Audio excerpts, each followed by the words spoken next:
UAP. Yes. This is the Uncovering Anomalies podcast. That is, I have a need to know Adam. Hello, everybody. And I am Topher. Topher. And we are doing a deep dive That's right. on Majestic 12. Today, the June 30th of 2024. Wow. We are flying through this year, my man. Yes, we are. I mean, we're officially in July. That's it. Yeah. Do you have any fun plans for the holiday coming up? You gonna celebrate freedom? I think one of our family members is having a July 4th. I don't want to say her name, but one of our second cousins or distant cousins. So she's having something. I think we're going there. Well, I did not get the invite, which means I'm on the B list. Did your mom ever talk about the A list and the B list in the family? No, she didn't. Because I've heard, I've heard several stories about the B list, and I've been a part of several stories about That's the B hilarious. list. So there's a B. Oh, I mean, I guess I can tell. I think I can figure out what she's talking about. Like, did you ever go to any of the Easter? I don't remember seeing you there. The Easter celebrations up in Washington, Seattle. Oh no, no. I've only been to visit. I only visited them once, and I was early teens. Okay, that side. A lot of. I mean, honestly, there's a lot of great people and a lot of great family members up there. Yeah, there were some people who are definitely B-listers. Actually, you know what? I'll tell one of the stories because there was a guy. And this is the part of the family that moved from San Francisco to Washington, right? I believe so. Okay. Actually, can I say this? Our grandfather's sister. Oh, okay, yeah. So they were in San Francisco, and then they moved to Washington after that. Yeah. Someone who's on that side of the family, I think they're married in. He pretended to be blind at one family gathering. Do you know about this? Have you heard about this? That sounds familiar, but that's crazy. Are you serious? He pretended to be blind? Yes.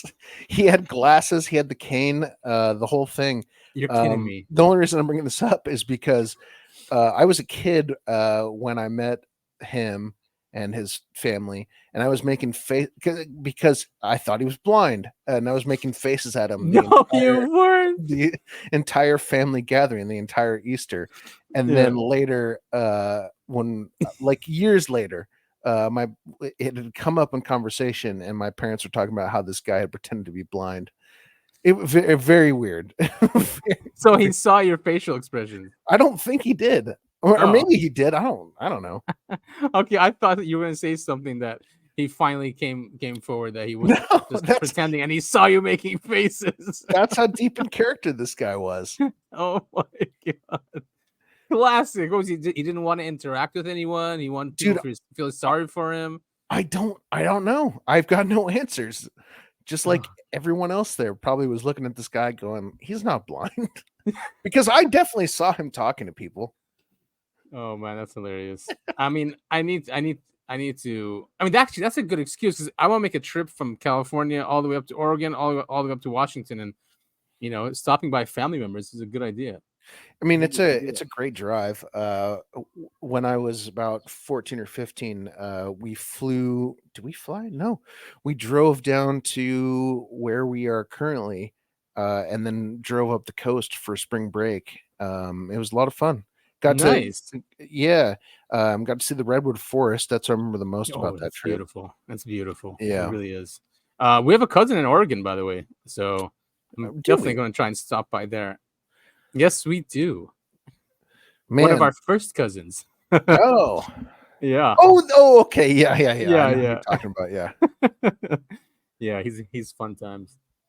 I haven't seen him since I was a wee lad. Yeah, that's because he left California like over a decade ago, so it's been around that for me, like a decade. Yeah. Well, cool. So, like you said, we're doing a deep dive into the Majestic 12 documents, and probably the best source to go to is majesticdocuments.com. Hell yeah! And they have this is their new book, but if you want to do like like the investigation team. So Go. Robert M. Wood, Yeah. he's the owner of the site, and he has a Bachelor of Science in Aeronautic Engineering. There it is. He worked for McDonnell Douglas, managing research and development projects, and over 30 years of investigation into UFOs. Dr. Wood is uniquely qualified to provide credible analysis about the nature of the UFO reality. Well, like you said, he's got a Bachelor of Science in Aeronautical Engineering, but he also has a PhD in physics. So this is not just some guy off the street. Right. And then this guy, Ryan S. Wood, is his son, and he used to run the crash retrieval conferences in the 90s. He ran those. He wrote the new book, Magic Eyes Only, which I recommend everyone get. He goes through a lot of these documents. So he's got a Bachelor of Science in Mathematics and Computer Science from Cal Poly. So these aren't dumb people. Right. Although that picture of him looks like he got caught walking out of a bathroom or something. It does. That's the look he has. He always looks surprised. Met Stan Friedman in 1969. Archival research expertise today. Nick Redfern, we all know him. We love Nick Redfern. I love it. Great author. He wrote The Real Men in Black, which is one of my favorite books on my bookshelf. And he most of his books are on Audible, and I have all of the ones that are available on Audible. Listen to all of them multiple times. The NASA Conspiracy is a great one. He also wrote the one. What's that group that thinks it's all demonic? He wrote that book. You read it too. Blanking. Oh, I don't man. know the name of the book. Is it here?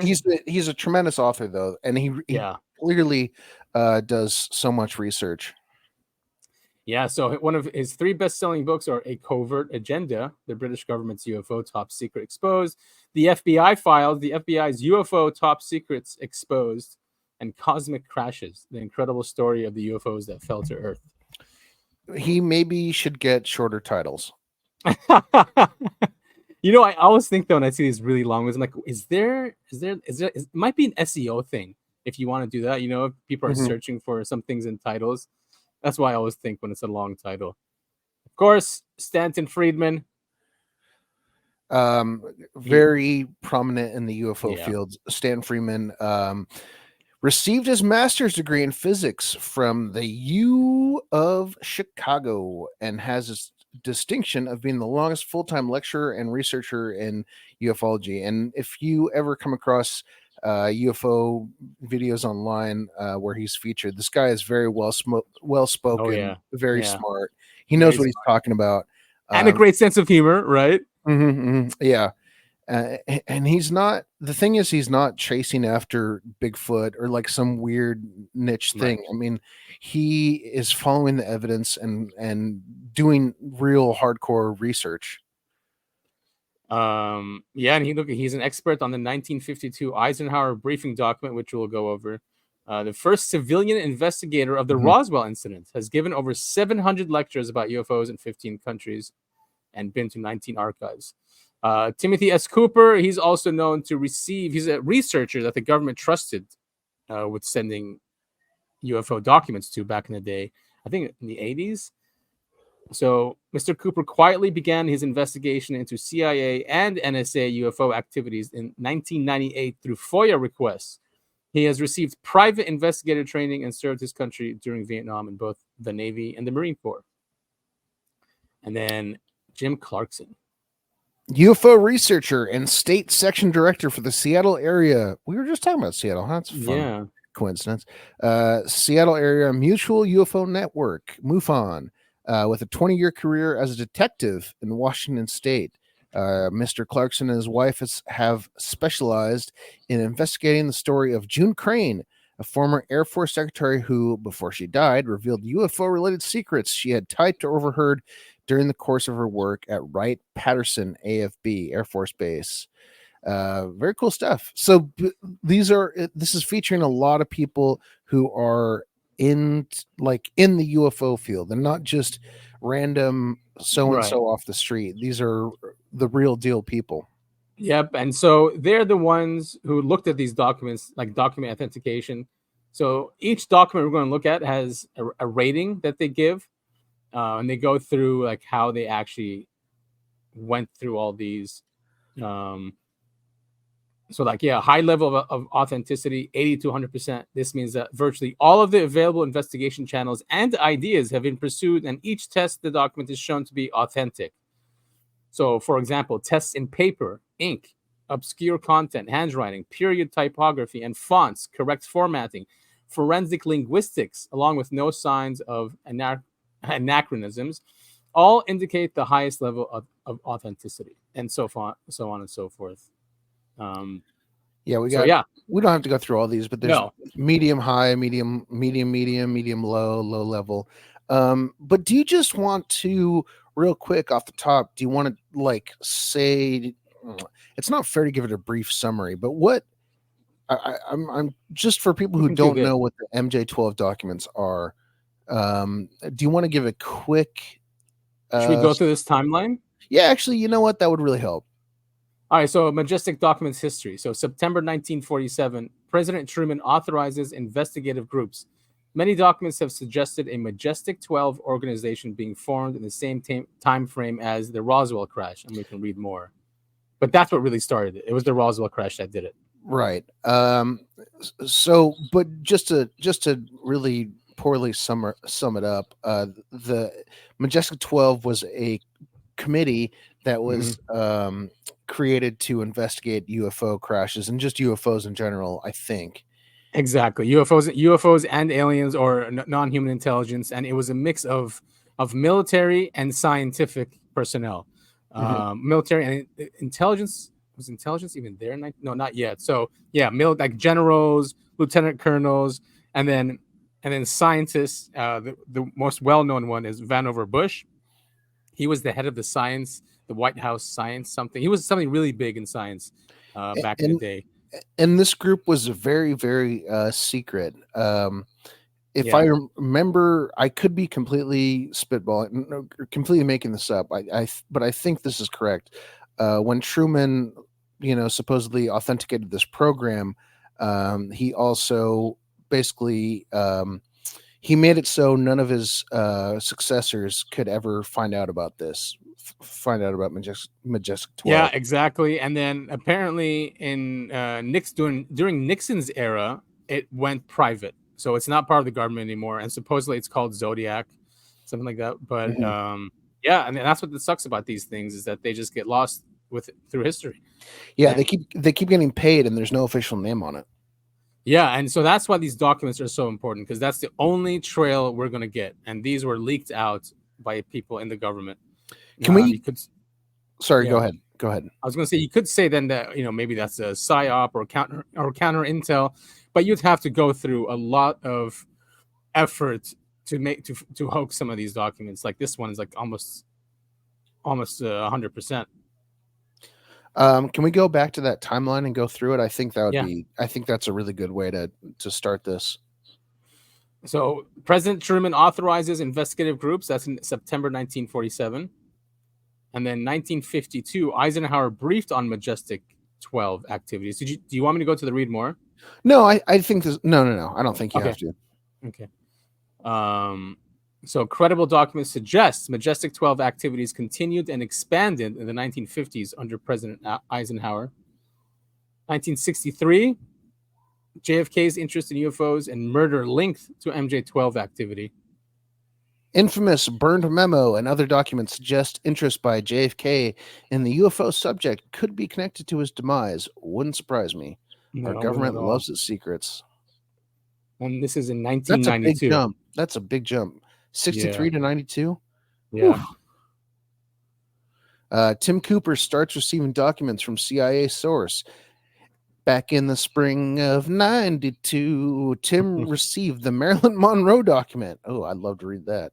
And others from what Tim believes to be a former CIA employee, most likely an archivist or someone with access to obscure classified historical files. Yeah, so this one is basically Marilyn. They had a taps on her, right? Well, yeah, I mean, she loved getting her back blown out by JFK. That's not a secret anymore. Yeah, so apparently she was saying that JFK told her that UFOs are real, and she was going to make a public statement about it, and they killed her. Apparently, that's why they killed her. That's what her. If you want to know about weird U.S. government conspiracies. Look into Marilyn Monroe's death. I mean, yeah, they definitely killed her. She had a back door into what the UFO or what the U.S. government knew about UFOs at the time. Wasn't she banging both JFK and RFK? Probably.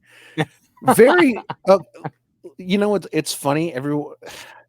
So I got weird side eyes at work the other day. Everyone's talking about, like, who's your celebrity crush? Who do you think's the most attractive celebrity? And I said Marilyn Monroe. I mean, I think she's like one of the most beautiful women iconic ever existed. And everyone's like, "Oh my god, that's so weird. She's so old." I'm like, "What? No, not when she was old. Beauty lasts." She's iconic. That's hilarious. But poor woman had a lot of problems with drugs and alcohol. Yeah, she did. She definitely did. She had an abusive, I guess, childhood too, right? Yeah, no, she didn't have anything going for her other than being attractive. Unfortunately, as we see, that gets you far, but it'll also get you killed. It'll end you as well. Yeah, who was that other actress? She played. Shoot, if you name famous actresses from Marilyn Monroe's time, it'll pop up. Doesn't matter. Forget Judy it. Garland. No, Judy Garland, very attractive. Not who I was talking about though. Wait a minute. Who's she that? played? Breakfast and Tiffany's. Who's that? Good God, is it her? Wait a minute. The one I'm thinking of. You know what? Forget it. I'm not. I think I'm gonna have dementia like Biden because the reason I brought it up is she died of alcoholism. Breakfast at Tiffany's. Anyway. Yeah, let's move on. All right, moving on. All right, so I don't know who this is. It says Selena, daughter of T. Cantwell, leaks further details to Cooper. A number of significant documents begin arriving through a news source, Selena, to Tim Cooper. Read more. All right, so here, let's get started. We can go to documents. Let's get started. Documents dated prior to 1948. This is memo to George Marshall from FDR, 27th February 1942. So we click on that, we get a PDF. You want to read that or? Yeah, why not? Oh wait a minute. Is this because the whole reason MJ-12 even came to light was because of a document that was found. Is this the first document? No. So that one will come. Do you think these started pouring in? Do you think we should start with that one, or do you want to start with this? Oh wait a minute, what happened? Let me bring that back up. Present. Yeah, let's look for that one. That would make sense. Because that was the one that blew the lid off of this whole thing. So George C. Marshall, 1942. Here it is. Double top secret memo on White House. I mean, he's Oppenheimer. Because the IPU, the Interplanetary Phenomenon Unit, was started also. Here it is. Vannevar Bush letter to President Truman, but that's not. And then General Twining is a great one. See, a lot of stuff happened before he started it, though. Curtis LeMay, Flying Saucer. There's so many. Twining's White Hot Report. Yeah, but where's Eisenhower starting it? Lieutenant Colonel Tucker, really? Yeah, but so someone who was looking into it wasn't Stanton Friedman, was it? He was looking into Roswell and found this document. Is that the one I'm thinking of, or am I completely? Maybe. I mean, there was one that actually lays out here. Let's look at this. So September 1947. All right. So if we go back. And we go to March, July. Look, all these are after Roswell. Look at that. August, September. That's an analytical report. This 2-page top secret magic eyes only report. So it might be that one. Yeah. Yeah, this is it. Okay. Oh, it looks terrible. Yeah, all these are photos. It's rewritten here. I can't see what you're looking at, by the way. Oh. Look how bad it looks. Oh, yeah, that's rough. So it looks like they retyped it.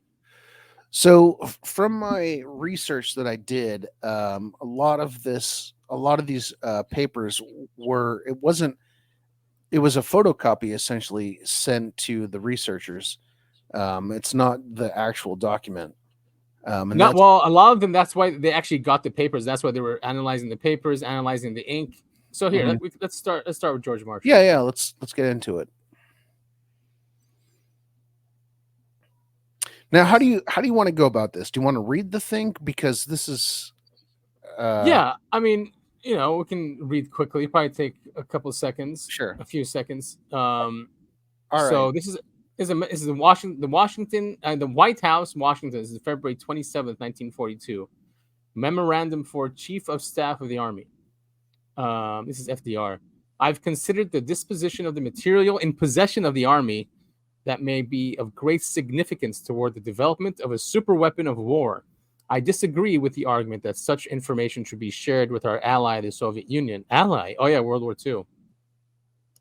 Consultation with Dr. Bush and other scientists on this issue of finding practical uses for the atomic secrets learned from study of celestial devices precludes any further discussion, and I therefore authorize Dr. Bush to proceed with the project without further delay.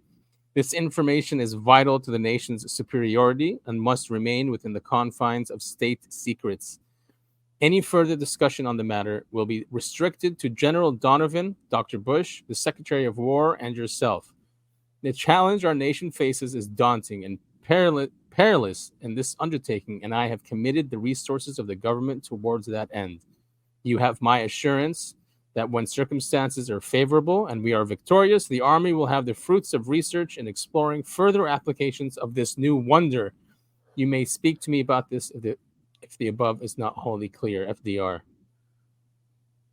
This This is is a a retyped retyped version of Jesus FDR's memorandum. memo from. Oh God, that's a ISS file or something. yeah. Um, I mean, very interesting stuff. yeah, and then George C. Marshall to Franklin D. Roosevelt. Um, let's see. March 5th, 1942, George C. Marshall writes a top secret memo to the president, which states regarding the air raid over Los Angeles, That's what it was. Battle LA, it was learned by Army, is that General 2? Anyway, G2. it was learned by Army G2 that Rear Admiral Anderson recovered an unidentified airplane off the coast of California with no bearing on conventional explanation. This headquarters has come to the determination that the mystery airplanes are in fact not earthly, and according to secret intelligence sources, they are all in probability of interplanetary origin. Marshall goes on to state, as a consequence, I have issued orders to Army G2 that a special intelligence unit be created to further investigate the phenomenon and report any significant connection between recent incidents and those collected by the Director of Office of Coordinator of Information. There's a lot of ofs in there. The memo bears correct Office of Chief of Staff, OCS, file numbers and has Interplanetary Phenomenon Unit, IPU, typed on it at a later time by a different typewriter. It is logical to believe that this is the order that sets up the IPU, which would go on to be Majestic 12. Right. So we can just take a quick look at that documents. This one right here. Woof. Yeah. Because a lot of these were destroyed and yeah, burned. This one, someone dropped their quill and ink and dragged it across the across the page. All right, so this one is Franklin D. Roosevelt memo on non-terrestrial science and technology, 22nd February 1944. So what is double? Here, let me just take a look what double secret means. Double top secret. Okay, someone typed this up again. Double secret probation. Double top secret. Oh, he's the original. Yeah, I mean, good on these researchers for digging into this, because that's a hard read. It is. I guess we can read the summary. I like the that summary instead of trying to read the entire thing, right? All right, so that double top secret memo on White House stationery for the Special Committee on Non-Terrestrial Science and Technology. Both the title and the content clearly allude to extraterrestrial life. The former using the word non-terrestrial, and the latter talks about coming to grips with the reality that our planet is not the only one harboring intelligent life in the universe. Remarkably, the last four words are exactly the title of Sagan's book, co-authored with the Soviet scientist Shklovsky. Clearly, the situation was that we had recovered at least one craft by then, which is probably the LA War of LA. Yeah, have you?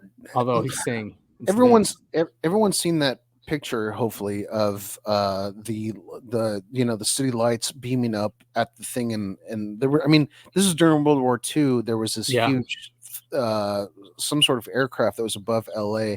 A bunch of people, not a bunch, several people died, and it wasn't due to the UFO shooting stuff. It was us trying to shoot the UFO, shells. And then our the things that we shot come down and kill people. Yeah, artillery shells exactly fell. We must have. I forgot. It went on for an hour. We were shooting stuff at it for an hour, and nothing happened to it. Yeah. Excuse me. Sorry. Bless you. Yeah, it was a big deal. Everyone thought it was Japan invading us, but it wasn't. It was just some unknown craft up in the sky that's never been explained. Yeah, but they're saying here it's the one that we had was probably the Cape Girardeau crash of 1941, and came to realize the wealth of technology that lay there for the pickings. Apparently, the Special Committee on Non-Terrestrial Science and Technology had been working some time in order to define a clear action. Dr. Bush, there he is again, had presumably presented a proposal from the committee for an aggressive, separate program to apply non-terrestrial know-how to the war effort, but FDR thought it would threaten the atomic bomb program. Thus, he carefully avoids saying no, but says that we will take every advantage of such wonders that come to us after we have won the war. I mean, there it is again. I mean, is that like a gift? FDR saying this, take every advantage of such wonders that have come to us? Yeah, I don't know. That's a really good question. It very well could be. Especially if they're intact. Yeah. Okay, they say here, the signature, although not a strong discriminant, is consistent with other authentic signatures. I mean, see, this is what, I think a lot of people, why they have doubts when it comes to the UFO thing, because here we are in World War II, right? And then having, something crash down or given to us during that time is suspect, right? Coming from a skeptic perspective. Unless all wars are like not NHI wars, and one faction was with the Nazis and the other faction was trying to help us. Yeah. But that's really far-fetched for a lot of people. Yeah. Yeah, I mean, unfortunately this is all we have. There are some stuff now that are showing up in the archives. If you remember, we've discussed some of them that have the IPU on there, the interplanetary unit. That proved the authenticity of it, that there was one, but there's nothing from the government showing IPU. Mm-hmm. The classification double secret was a legitimate one. Now, my question is, who decides what's double secret, triple secret, single secret? And this is 44, so it's before the National Security Act. But basically, if you read the National Security Act, any government official can classify something for any reason they want. As they can classify it as top secret? Yeah. So we should classify this podcast as top secret. Yeah, we probably have more. We'd have more subscribers. We'll classify this this episode in particular triple top secret. Triple top secret. I like that one. Oppenheimer Einstein draft. This is a great document. Everyone should read it. It's we know who Oppenheimer is, right? The one who become death. Yes, the Manhattan Project. Worlds. Yeah. So apparently, the White House asked them to write a paper on relationships with inhabitants of celestial bodies. So it is the first document to use the phrase extraterrestrial biological entities, or EBEs. EB. It says EB. it says the presence of unidentified spacecraft is accepted as de facto by the military. De facto, and this is dated June Sorry. 1947. It deals with keep scrolling. It deals with the subjects that you would expect competent scientists to deal with.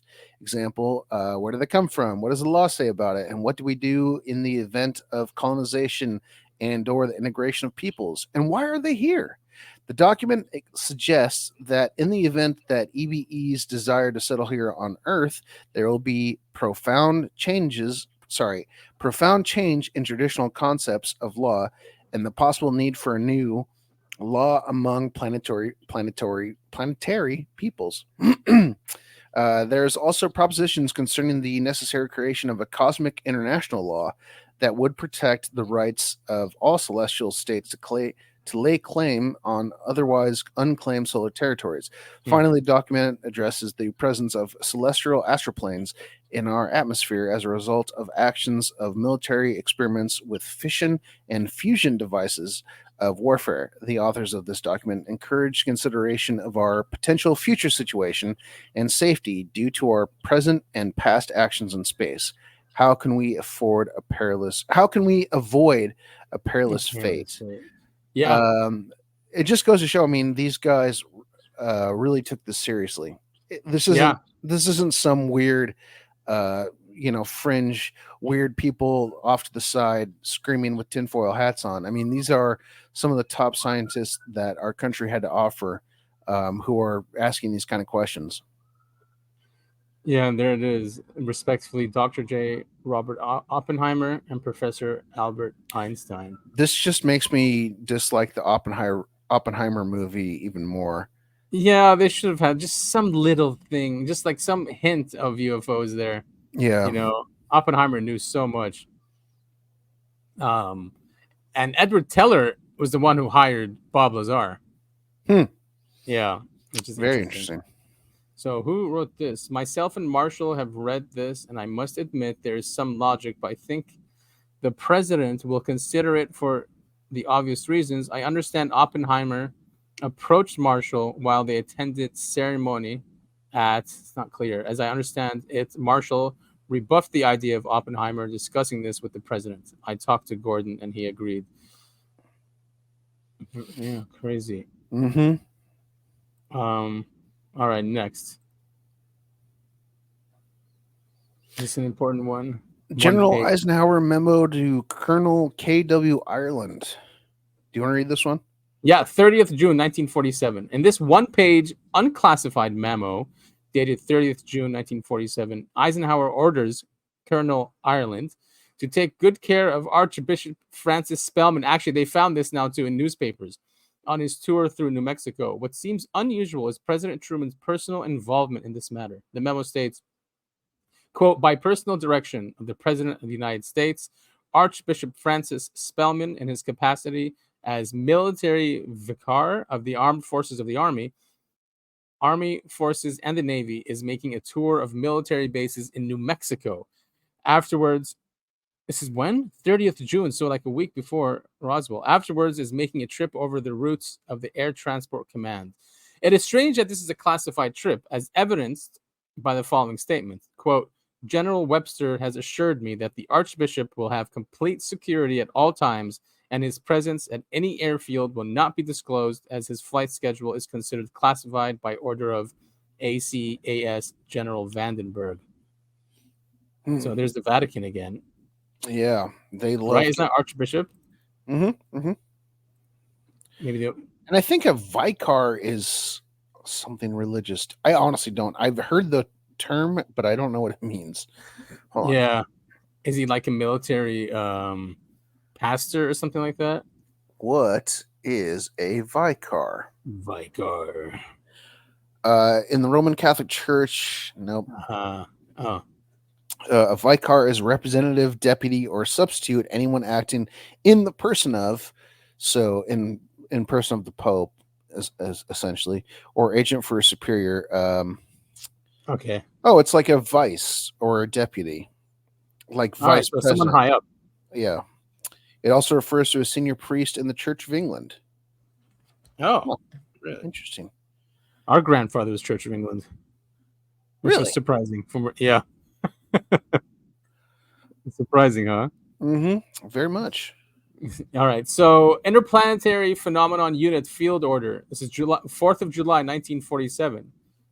This one-page order directs the officer in charge, OIC, to take a counterintelligence team to the UFO crash site and report to the G2 intelligence at Condron Field, New Mexico, which of course is Roswell.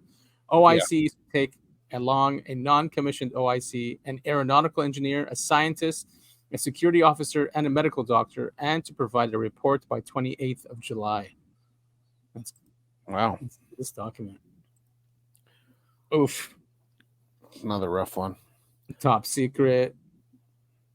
Personnel top list. secret. Yeah, that's all it is. Hmm. To meet directly, to make any see current G2 to report estimate of situation. We know that there's that document in the Air Force document. Wow. All right, this is it. By the way, Vannevar Bush letter to President Truman. I think that's the MJ-12 one. He lists. Here it is. You want to read On that July 5th, 1947, possibly as a result of the New Mexico events, Vannevar Bush writes a memo to Truman recapping the status of earlier investigations. As an apparent follow-up by FDR to Bush, FDR wrote another letter, which we don't have, in April 1944, requesting recommendations on 4 specific points. This letter is Bush's answer. It is presumed that the top secret / eyes only operation Majestic 12 classification was added at a later date. The letter also shows an OK and a Harry Truman signature. The letter is stamped with the known authentic original stamp and was probably produced by a typewriter because of the uniformity of letter spacing.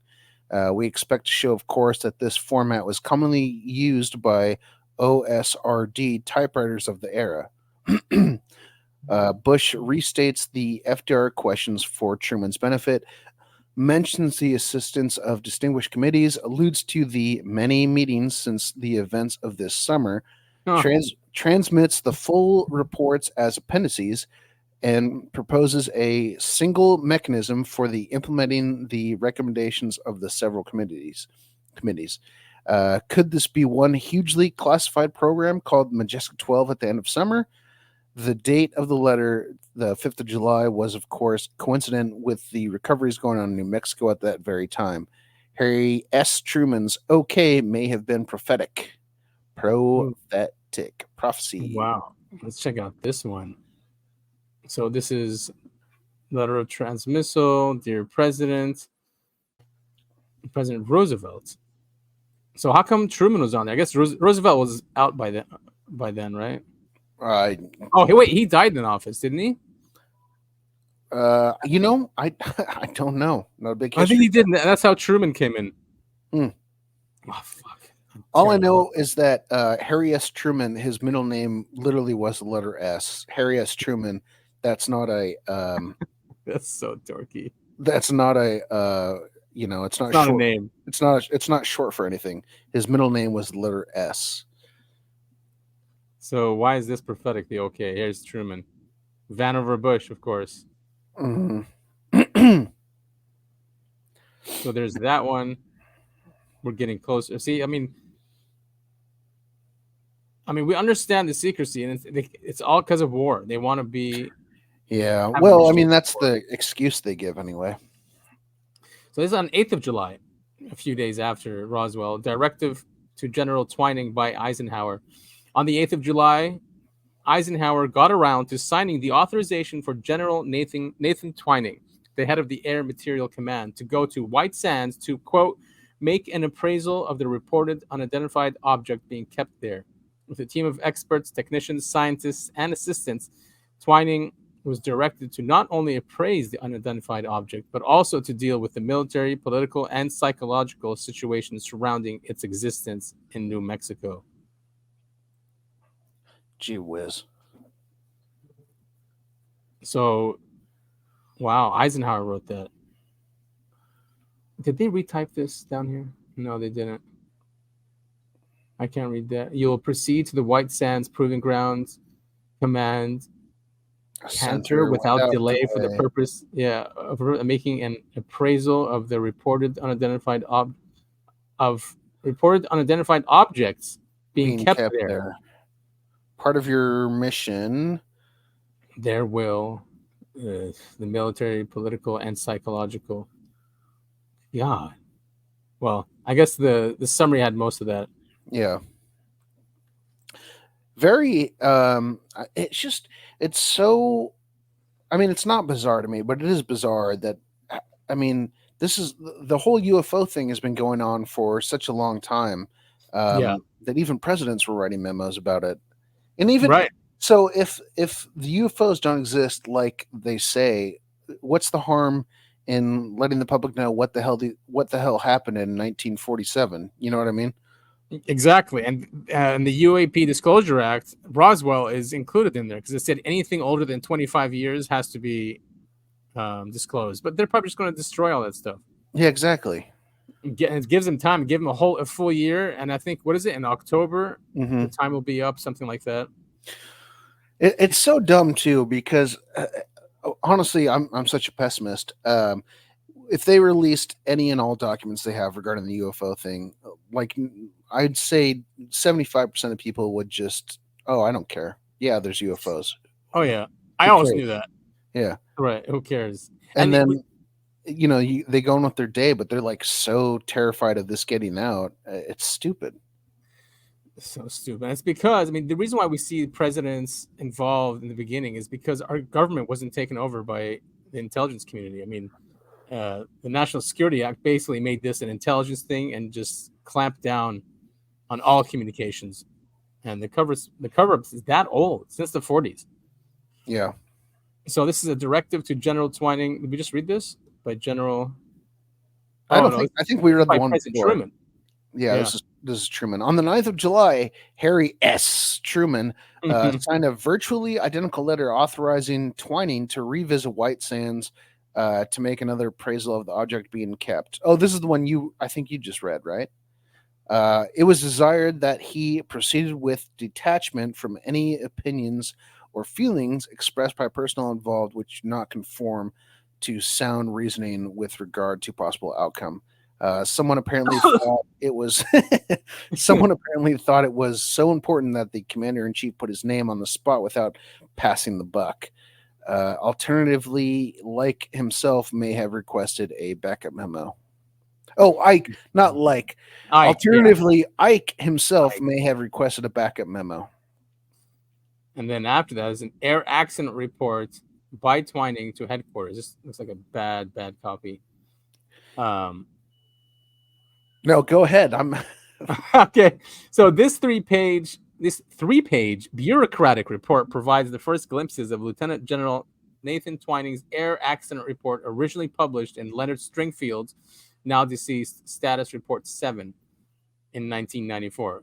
Twining apparently describes in first order detail the inside of a flying disc, everything from the typewriter-like keys that control the propulsion system to a 35-foot donut-shaped 1-inch tube inside the craft filled with a clear substance and a coil of copper-like material. Twining, engineers from Engineering Division T3, scientific personnel from the Jet Propulsion Laboratory, and other educated experts report that the object was not manufactured by the US, Germany, or Russia for a variety of reasons, including lack of any known design resemblance, lack of external propulsion system and power plant, and the lack of identifying markings and or numbers. The experts theorized about how the craft is powered, how it moves, and how and where it is controlled from, but there's no real knowledge beyond the theories. The inability for the experts to prove the object to be made in any of the advanced technological societies on Earth is intriguing and thought provoking. The significance and consistency of the technical content has not been evaluated, although it is clear that the writing is consistent with 1947 state of the art, not modern. So if we click on that, oh, yeah, look at this. Yeah, that's rough. Well, Wow. yeah, we can see some of that, Hmm. but still. What's it say on the left? TS priority A, 01, Top 02. secret. Yeah, top secret. Mm. Priority 1A. Oh, it's not double top secret. This activation of a electrical potential is believed to be the primary power to the reaction. See, it's always been electrical power, and they've Yep. kept it from us. Yep. It's all about nuclear or gravity. Look, underneath the power plant was discovered a ball Alter, turret. Ball turret. approximately 10 50 feet in diameter. diameter, this turret was encompassed by a series of gears that has an unusual ratio, not Yeah. known by any of our engineers. On the underside of the turret were four circular cavities created with some smooth material not identified. These cavities are symmetrical but seem to be movable. Very interesting. Just how is not known. The movement of the turret. So it coincides? No. Yeah, I was gonna say coincides, but that doesn't fit. Right. Um, Coincides with the dome-shaped cap. Copula. Huh? Copula? What is a copula? I don't know. Copula compartment above the power room. It is believed that the main propulsion system is a bladeless turbine, similar to current development now underway as Oh, AMC and the Mogul project. okay. We know Project Mogul, Yeah. right? We've talked Project about Mogul's I thought that was they were dropping like, or it was no, it was the weather balloons. Yeah, no, that's. I was going to say, I thought that's what Project Mogul Yeah. was. A possible theory was devised by Dr. Eng. Oh boy, August or Angus. it's not. There's not. That's not a T. Is it Angers Steinhoff. Steinhoff, a paperclip scientist? We know about Project Paperclip. Dr. Warren. Werner von Braun. Oh, Werner von Braun. Yeah, good Yeah. call. And Dr. Theodore von Kermy. Carmat. I don't know. As the craft moves through the air, it somehow Oh. drains the oxygen from the atmosphere, and by a Mm. Induction process. induction process, generates a atomic function Fusion. reaction. The air outside the craft would be, what does that say? Inside? Ionized. They're propelling. That doesn't make The anyway. craft. It propels the Yeah. craft forward, coupled with the circular air Foil. Yeah. foil floor lift. The craft would presumably Have. have an unlimited range and airspeed. This may account for the reported absence of any noise and the apparent blue flame often associated with rapid acceleration. I mean, despite how hard that paragraph was to read, that is a very interesting. What was the rating Yeah. on? What was the rating on this document? I think it This said one mid. it was high. Oh wow! Okay, Yeah. Yeah. very cool. Yeah. What a document. My God. Yeah, seriously. I mean, there's a lot of information there. Metallurgical lab personnel. Ay caramba. Interesting list of metallurgical lab personnel as of July 17, 1947, that may have been unwittingly involved in analyzing and reverse engineering crash wreckage. Huh. Oh, look at this one. Lieutenant General Nathan Twining to Curtis LeMay, meteorological R&D memo. You want this one? This 2-page memo, 18th of July, 1947. This 2-page memo from Lieutenant General Nathan Twining to Curtis LeMay activates a new laboratory to conduct meteorological. Thank you. Research and development and upper air research with the electronics subdivision of the engineering division of the AMC. It states in part, in view of the close relationship and interdependence of research in meteorology and research in electromagnetic compressional wave propagation, Interesting. action is taken to reorganize the present applied propagation laboratory of Watson Laboratories in the Atmospheric Laboratory and expands its function to include research and development, and meteorology and related geophysical fields. Wow. Later, the memo goes on to state that funds requested for FY 1949 Project 680 11, atmospheric research and applied scientific research of the upper atmosphere, a total sum of $6 million, has been specified. Yeah. What a huge sum of money in 1949 to study the upper atmosphere.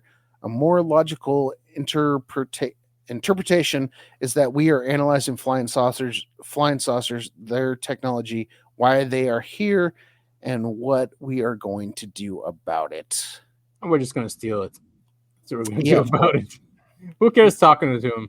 The elites get to use it, and in 50 to 100 years, the general public will get to use it. Right, and now they want to push another 100 years. Another 100 years they want to push this. Yeah, of course. Yeah.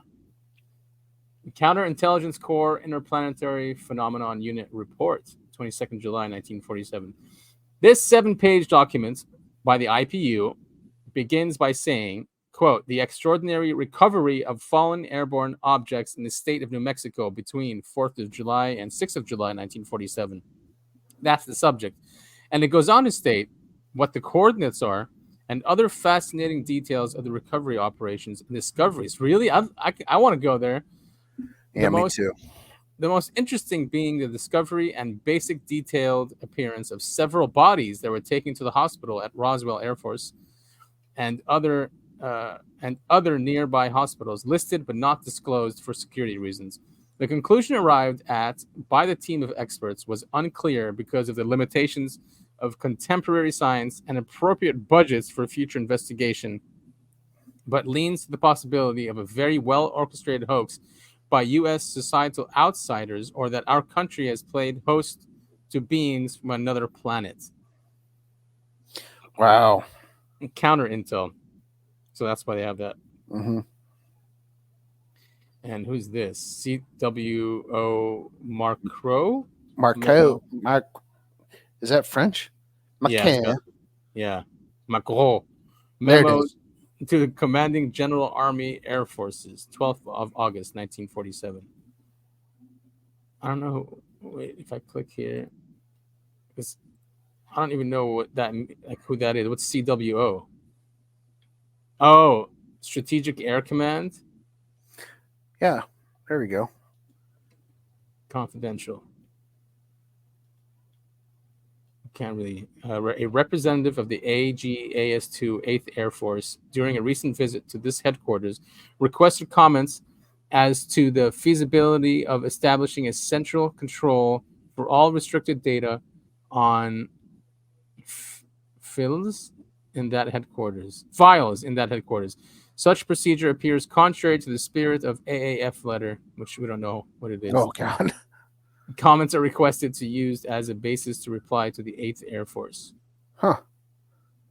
So basically, they want to lock down all documents? Sounds like it.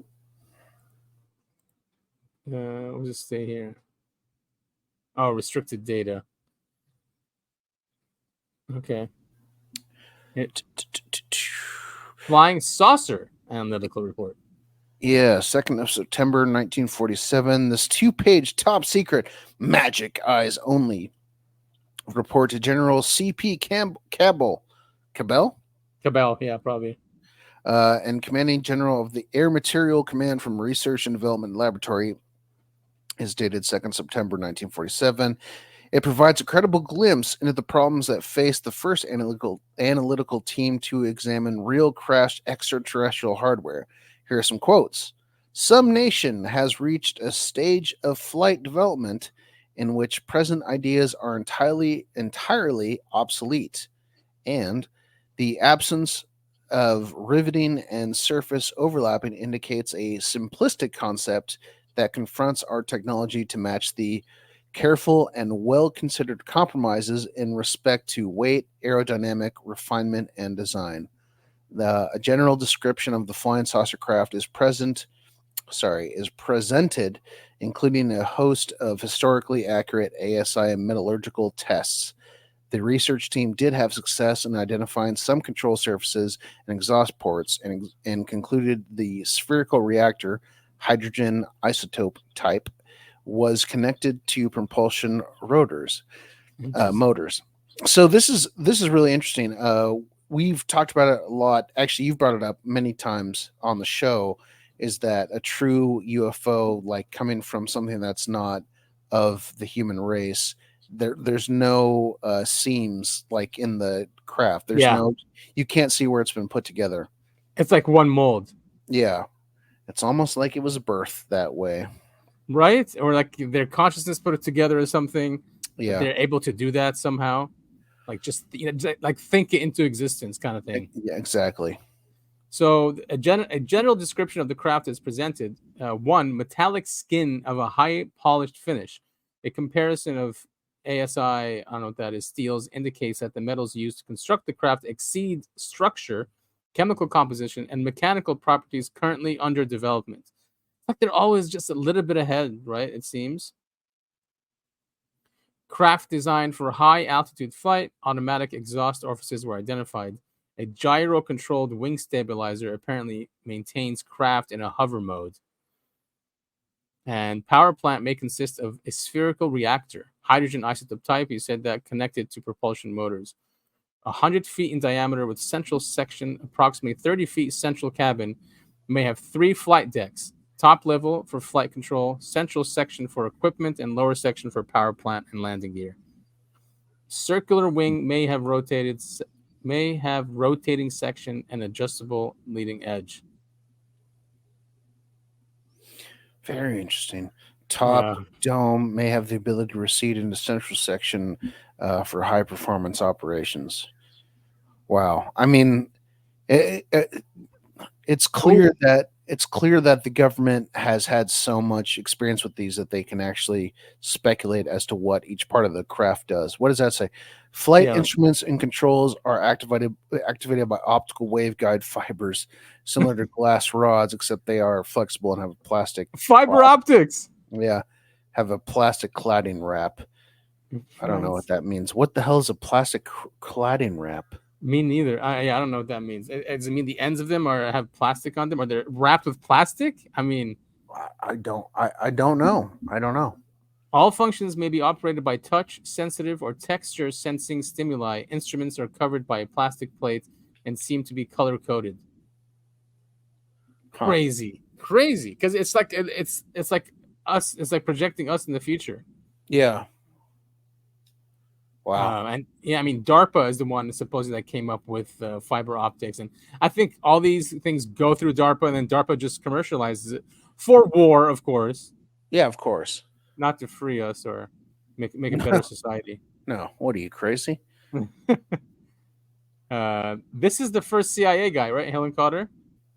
I don't know if he's the first, but one of the first. One of the first, yeah. Yeah, one of the first named. So Helen Cotter memoed to Joint Intelligence Committee (JIC). The title of this document is Memorandum for the Military Assessment of the Joint Intelligence Committee. And for those of you paying special attention, you'll notice that acronym is MAGIC, MIJIC, which in fact turned out to be the code word selected. The 4 paragraphs say we need a classified intelligence project. We recovered 1 craft, captured 1. It says no coordinated scientific examination is possible until we get a clear directive from the president. It also says Wright Field has a new biological laboratory, the Joint Research and Development Board, and the FBI, MI5, MI6 are helping. Yowza. September 1947. Wait, no, hold on, really quick. Just to put a bow on that last part. I mean, this is what people are talking about when they talk about shadow government. Yes. The FBI, MI5, MI6. I mean, this is a worldwide thing that all these people work on together. Exactly. In the shadows. Yeah. Secret. Double top secret. Yeah. Double top secret. I can't get enough of that. So here's that memo. Central Intelligence Group, Washington. Examination of. Never mind.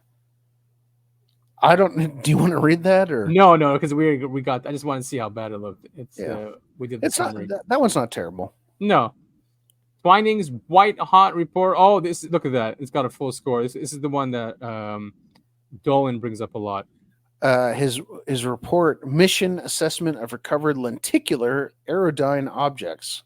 Don't know what either one of those word means. Lenticular or aerodyne. I'm assuming that means flying. Lenticular, it goes in lines. Lenticular, yeah. Let's see if can I click this? No. If I do that, usually I can. Lenticular, shaped like a lentil, especially by being biconvex. No, that's a tic tac, right? What's a lentil look like? Relating to the lens of the eye. I don't know what that means. Yeah, so like concave. Isn't a lentil? Shit, I'm gonna have to look this up. What does a lentil look like? Google. Quote, no one without express permission from the president may disseminate the information contained in this report or communicate it to any unauthorized person not possessing magic security clearance. The White Hot Report is a 19-page document dated 19 September 1947 and signed by an appropriate cadre of military leaders on 24 September 1947. Several accounts of individual pilots were reported in 1947 with varying details that make each encounter a unique puzzle and unique piece in a puzzle of phenomenon. In this particular year, sightings were reported not only in the United States, but also in Sweden, Germany, Holland, Paraguay, Scandinavia, Greece, and by ships at sea. Studied by classified teams of experts, many interesting and provocative details were recorded in this report of unidentified crash remains. The document is broken down into various sections that address concerns, specifically preliminary intelligence estimate, technical evaluation, scientific probabilities, political considerations, and national security structure. In the preliminary estimate, experts of the AMC and ONR speculate that the unidentified lenticular-shaped aerodyne lacking conventional wing, fuselage, nacelle, control, and fuel systems is not only foreign to the United States technology, but is also unlikely to be of Russian origin, or for that matter, unlikely to have been designed to operate within the Earth's atmosphere. Several bodies were discovered along with the material of the crash, their existence and death just as mysterious as the cause of the crash itself. More interesting than these basic facts is the evidence that suggests, quote, a symbiotic relationship between operator and the functions of the aerodyne's operation. This particular leaked governmental document has a plethora of factual information linked to the retrieval and appraisal of the evidence collected from the recovered exhibits that, quote, AMC, ASP, NEEP, ACE, RAND, U.S. Air Force, and MIT are deemed extraterrestrial in nature. The White Hot Report not only covers the factual evidence of the retrieval, but also sheds light on a number of conceptual concerns surrounding politics, national security, nuclear weaponry, and the reasons behind keeping knowledge of this nature out of the public's grasp indefinitely. It concludes, for the well-being of the public, of course, and the protection of national security, that the U.S. must be perceived as being the top of the heap, and every effort must be made to ensure that there is and never has been a threat to the country.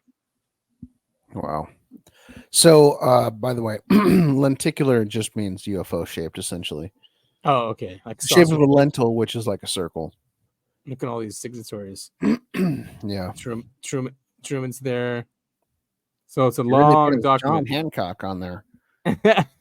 And here is the MJ-12 guys. So captain, major, and then you have von Karman, Oppenheimer. He was MJ-12. Professor Albert Einstein. He was MJ-12 too. Doolittle, another scientist. So basically, 1, 2, 3, 4 scientists, and 1, 2, 3, 4, 5, 6, 7, 8, 9, 10. Oh, there's way more than 12. Yeah. I wonder where the 12 came from. Maybe that's why they changed the name. No, there is a document that shows who's going to be them. So it's a good one to read. Yeah. Technical evaluation of all of them. I don't Look how they crossed out Magic Eyes only. Yeah. I was gonna say I don't like all the censored stuff. Yeah, it's still censored. Yeah. You think an internal government document wouldn't be censored? Yeah. So does this tell us how it got to them? No. They did give a warning about how it might be take Oh, long that's to because download. we don't have that problem anymore. I think that was dial-up times. Yeah. Malcolm Garreau. Malcolm Grow to Lieutenant General Twining, Aero Medical Laboratory, 20th of September, 1947. Brigadier General Malcolm C. Grow writes a 2-page memo for General Twining describing the preliminary results of the post-mortem examination of the air accident report filed the 17th of July. See Yeah. above. We talked about that. Mhm. Note the wide-ranging distribution list from people like Dr. Detlef Bronk. What a great name, Detlef Bronk. That lived wrong. And Dr. Randolph Lovelace to the AAF Scientific Advisory Group and Intelligence Departments. This perfunctory preliminary report is clear in its references to a UFO, in quotes, collision in full flight with object other than conventional aircraft. Aircrafts collected and assembled indicate that the unidentified aircraft. All right, quote from the document. The functions of the instruments found in the cockpit area are unknown at present, so there is no way to determine if the craft was manned or remotely controlled. So this document has a lot of references to some sort of craft that they found that they can't explain. And this is Lieutenant Colonel. It says high relevance. Lieutenant Colonel Tucker memo to Office Air Surgeons, 22nd September 1947. A busy year, and it's probably the best documents we have since this is before the National Security Act. So this is a bureaucratic memo with excellent checkable references, discusses an analysis of factors contributing to pilot error experiences in operational experimental aircraft controls, written by Lieutenant Colonel Tucker. Tucker and his correct period phone extension, memo format, and writing style have been verified in the National Archives. Tucker was part of the Aero Medical Laboratory Psychological Branch. It discusses 2 incidents on 25th of March and 4th of July 1947 about S-craft, PF, and interactions with symbolic instrumentation with tactile manipulation of flight controls. See, it just sounds like our stuff in the future. I mean, Yeah, I was thinking about that on the last document that we summarized. Tactile. So that means you stick your fingers in it and you make it go. right? Yeah, and they said it was like touchscreen, right? Yeah, you've got your PlayStation controller with a little flip up screen. So nuts. I mean, they must have thought these things were just marvelous. Yeah. All right, going back. Secretary of State Marshall memo. So this is a memo to the president, the 24th of September, 1947. This is medium high or high medium, whatever. Marshall writes a memo to the president concerning the presentation of report to the president, R.E. ULAT, ULAT, dated September 24, 1947, that expresses concern about the timing of the internal release of this report. It would be better to discuss the report during the meeting of the National Security Council. This would give the members a better picture of the situation rather than having it released piecemeal. Marshall goes on to say, I further suggest that Twining presents the findings of the MJ-12 briefing to be given to the Director of Central Intelligence with a detailed showing of visual as well as written materials. File references, format, and signatures suggest authenticity. So here comes the CIA. So September 1947. Yep. Suggestion approved. Thanks, Truman. Hell yeah. Oh man. Not a huge memo. Let's see. No. In regards to our recent conversation on this matter and our understanding that the release of this report would be best done prior to the scheduled National Security Council meeting, I suggest that it would be better to discuss this report during the meeting. This would give the members a better picture of the situation rather than having it released in piecemeal. Oh God, this next. What? No. What does that say? I don't know. Something suggests. I Further I suggest. further there you go. I Yeah. further suggest that Twining present the findings that is not any No. way readable. No. Briefing to be given by the director of the Central Intelligence with a detailed viewing of visual as well as written materials. I mean, this just sums up what we just read. Oh yeah. And I think here they blocked out MJ-12 because I mean that makes sense. Present the findings of the Majestic 12 briefings. Yeah. And what's this? Forrestal. We know they sent him to the loony bin. Mm-hmm.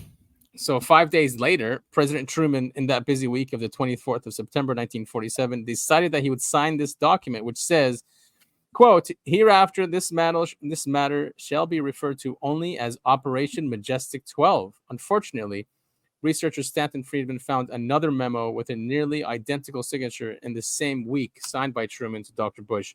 How can that be? See the authentication section for a possible answer. Good question. If it's identical, it kind of proves it's a hoax. Right. Right. And then memo to General Spatz, 25th of September, 1947, with Cant Wheel comments, retyped copy. This one-page unclassified memo dated the 25th of September, 1947, is directed to General Spatz. It voices concern about the quality of the briefing given that day and wants the presentation package improved for the National Security Council meeting the following day. Cantwell's comments typed in capital letters at the bottom sum up the sentiment. Quote, the Secretary of Defense was unhappy with briefing of the AMC and RND. Briefing officers and Symington wanted Bush and Twining to meet with Truman before NSC meeting on the 26th so that a more concise and explainable report of the discovery would be made, end quote. They probably didn't like those alien. Mm-hmm. Exactly. Don't bet you anything. And this is medium they're giving it. And this is medium. Do you want to... We'll move past it. That's fine. Yeah, what do you think? Okay, it was signed. This memo was signed top secret, magic eyes only. It says that cryptographic misspelled in original. That's probably why it's ranked so low. Security does not apply, thereby revealing that this subject would normally be encrypted, but to expedite it, they did not. Yeah, I think just based on that first sentence, it's probably not part of this. Twining's report to the president, parts 1 to 5. So this was also giving a medium. They'll tell us why. General Nathan Twining writes to the president on 26 September 1947 and respectfully submits his report on flying saucers. This is, quote, in accordance with your instructions, advisors from State, Treasury, War, and Navy departments assisted me in a 2-month exploratory mission concerning the reality of otherworld visitations. The memo is so impressive for its authentic-looking Pentagon Joint Chiefs of Staff and Combined Chiefs of Staff filing references, along with clear, older-size paper markings. All right, so maybe they're just being careful when they say medium. Yeah, maybe. Right? And it doesn't look that great. Oh, it's terrible. Oh, yeah, that's rough. I don't know how they got any information off that. Me neither. I mean, now with AI, you probably can. It'll just fill in the gaps. Yeah, AI is scary.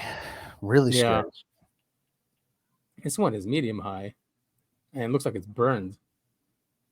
Huh. Secretary of State George C. Marshall to Carl Hume sign. Yeah. Humble sign. Good luck with that one. Oh no. On September 27th, September 27, 1947, George C. Marshall writes to his executive secretary, Carl Humelstein, about the tragic consequences if the present rumors about New Mexico events are disclosed to the public. Humelstein is resistant to sign an agreement to remain quiet concerning these events because he has already heard about them through other sources.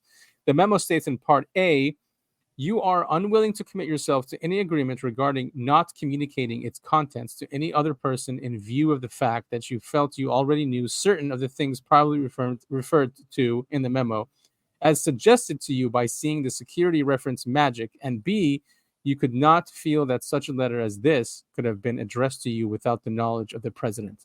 This Ozalid early carbon duplication printing process memo is authentic for the era and would be difficult to fake. Let's take a look at this one. Whoa! Oh, jeez. Instead of white on black, it's black on white. Yeah. Oh, because it's like you said, it's a carbon. Like those carbon things. If you write something, then yeah. Mm-hmm. Yikes. Yeah, we're not gonna. I guess the summary would have to do. Yeah. So the next one, unidentified aircraft sightings over the U.S. Top secret eyes only intelligence estimate 30th of September 1947. This one is also medium. Medium. Feel like I'm collecting Pokemon cards here. This presidential briefing document is an intelligence estimate dated September 30th, 1947, titled Unidentified Aircraft Sightings Over the United States, prepared by the Special Studies and Evaluation State War Navy Coordinating Committee in the Office of National Estimates, CIA. It references both a TS control number 7300405 NSA authority and a NSCID National Security Council Intelligence Directive 6 authority NIA directive. That's the 6-page top secret eyes only covers let me start over. The 6-page top secret eyes only covers essential elements of information. However, no discussion of wreckage, alien bodies, etc. After all, the briefing is about unidentified aircraft sightings. Main headings are estimates of Soviet capabilities, domestic capabilities, estimate of the situation, estimates of interplanetary capabilities, and conclusions. The estimate of the situation and interplanetary capabilities make for very interesting reading. I don't think I have to read that last part. Yeah, you want to check this one out? Yeah, let's check it out. Do not retain for files. Destroy. Destroy after reading. Yikes. Yeah, I don't know if I buy this one. Warning. What does that say? What's the handwriting say? This is the last revision available. This is the best. Oh, best revision. Yeah. Version. Man, these guys clearly didn't have to learn how to write cursive in school. That's terrible handwriting. So yeah, they go through things: Soviet capabilities, domestic capabilities. I mean, this doesn't. Yeah, the reason why I think people would think this is legit, and now I'm kind of going that way as well, is of course our government is looking at, well, who could do this? Could the Chinese do this? Could the Russians do this? Right. Oh, sorry, could the Soviets do this? Could someone in our own government do this? I mean, that's totally, I buy that. Estimates of interplanetary capabilities. The best intelligence we have on the capabilities of a presumed interplanetary power possibly behind unidentified aircraft is at best rudimentary and lacks specific information deemed useful for presenting a complete picture of intent and weapons capability. What we do know is enumerated below based on everything collected by our intelligence. 1. They appear to be circular or wing-shaped aircraft with light reflecting surfaces. They can achieve tremendous bursts of speeds and are very maneuverable and can outfly anything we have in the air. Sound familiar? Yeah, exactly, yeah. They appear as large as man-made aircraft compared with our largest bomber. They can appear to stall in midair and accelerate to supersonic speeds in an instant. Some reports state that they are solid objects that create holes in cloud formations and produce loud roars when accelerating. Some reports state that they seem to vanish into thin air and reappear instantly. Yeah, we've seen that. Mm-hmm. They may be piloted aircraft or remote controlled. Some reports indicate that the objects are associated with brilliant fireballs that enter our atmosphere and seemingly explode, leaving no trace material. Oh, I saw one the other night. I was looking at a Oh plane. yeah. Yeah, I was looking at a plane and I was like, "Whoa, that's really bright." And then because I mean, a shooting star. First of all, a shooting star like changes color to green or something, and then Yeah, like it burns up in the you see atmosphere. it get burnt out and it goes right. But then I saw just a white one come from the sky on the right, and then it just dropped, but nothing happened after that. Like it didn't look like it was burning. Well, like I always say, keep an eye out for any tuxedoed men sitting outside your where you live. Man, I think they would have kidnapped us a long time ago. Right? With the stuff we cover. Where was I? They appear evasive when approached by aircraft. No radio contact has been made with the objects. Ground observers have been able to track by radar and by optical means groups and formations numbering between 3 to 12 at a time. Some civilian and military pilots have reported instruments and engine failure when approaching too close to these objects. Their appearance over military and civilian defense installations may fall into reconnaissance pattern, but is not recognizable at this time. There is speculation that some form of nuclear propulsion may be evident in some of the reported sightings, though the prevailing opinion suggests that these objects are propelled by a solid rocket motor or gas propellant. Huh? That doesn't make him very advanced, No. does it? Interesting. Yeah. Mm-hmm. Conventional aerial reconnaissance. So that's why they probably thought it was Russian too. Yeah, those darn Ruskies are at it again. Yeah, and who knows if they have really advanced stuff that they haven't, shown yet. I doubt it. Yeah, because Ukraine would have been over unless they both I was like the just about to bring that up. Yeah. prophet, right? Mm-hmm. Mm-hmm. So General Vandenberg to Chief of Staff. This memo from Vandenberg to the Army Chief of Staff does not clearly relate to UFOs.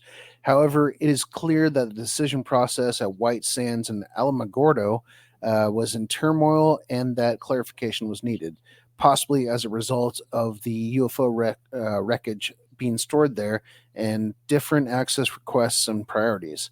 The addition of Senor Senior Army Ordnance Officer being permanently assigned to work with the Joint Committee for Range Coordination was a resolution to improve local decision making. What could be so important that would involve top generals and clarify decision making? The leaked version, page 1, is nearly identical to a document we found at the National Archives, page 2, showing the same language in paragraph 1, but an additional clarifying paragraph has been added, which states, this agreement concerns only decisions on joint range problems and does not extend into command and administration matters at Alamogordo Air Base. It is possible that either Vandenberg or the Army Chief of Staff, upon seeing or reviewing the first memo, might say, we need to clarify this so that no one misconstrues our intents and screws up the basic functions of Alamogordo Air Base. Alamogordo is a fun name for a base. Alamogordo. Yeah. Where is that? Alabama? I. You know what? I'll Google it right now. This looks burned. Another Helen Carter. Alamogordo, New Mexico. Oh, it is New Mexico. This guy is a medium one. Majestic 12 project. First annual report. Here it is. The one you were asking about. The very first one? Yeah, you said let's try and find that one first. I think it's this one. It says the cover page defines the members of panel of experts responsible for preparing the reports on Majestic. They had a very impressive panel. Bush, McDonald, Vandenberg, all these people you would have expected. The odd one is Major Luther D. Miller, Chief of Chaplains. Additionally, notice the collection directive number A1762.1J1. This file number also appears on other declassified documents that are related to UFOs. The absence of a date and the reference to CIA S12855 suggests the possibility of evidence of deliberate altering for some purpose, such as psychological warfare. Interesting. So they're saying it's real but altered. Yeah, see, it has magic right there. Yeah, wow. Majestic 12 project, director, deputy director. These are the people being. Is there a reason why it's called Majestic that you've heard of? No, well, what's it? We just read something that said Joint Intelligence Committee. So maybe it's a majority Joint Intelligence Committee because JIC. Yeah, JIC. Yeah, I get that. So I don't know what the MA might be. Maybe just majority that they're on top of JIC. Yeah. It's all hierarchies. Yeah, shocker. So yeah, here they are. Chairman Dr. Vannevar Bush, and they I forget, it might have been Nick Redfern. Someone got him on the phone before he died confronted him about MJ-12. Yeah, and he said people don't have the right to know. He was being like very elitist about it. He's like, there's no reason for us to tell anyone that's not in the know. Yeah, weird our government feels that way. And weird that he's chairman. Yeah. Yeah. That's what they want. Very interesting. Top secret Central Intelligence Information Report. This one. So they have those, especially this number here, said that they've seen it before in UFO documents. Whatever this is. Here comes the CIA. This is high. 1949. Allegedly released by the CIA, but most likely released by the National Archives Records Administration due to the approved release stamp and valid lower right-hand corner control number. The challenge is finding the memo at NARA, National Archives Records Administration, to prove the document is either real or fake. It mentions CIA top secret MJ-12 as a file distribution. The memo subject is Project 63, which is a known program to import paperclip German scientists into the U.S. Hopefully everyone knows what Operation Paperclip was. If not, just to sum it up, at the end of World War II, we brought in a bunch of the top Nazi scientists into the country to work for us. Yep. And that's not some weird conspiracy thing. That's proven fact. Oh yeah. I mean, and we basically got rid of that they were Nazis, changed their files, brought them over here, thousands of them, put them into NASA, put them in the NSA. I was just about to bring up NASA. I mean, NASA was basically built off the back of Nazis. Exactly. They had a swastika on the back of all of our satellites until the very last second, where someone had to come and scrape it off. It's so ridiculous. I mean, it's obviously the same thing. No, it wasn't just the U.S. It was a lot of people.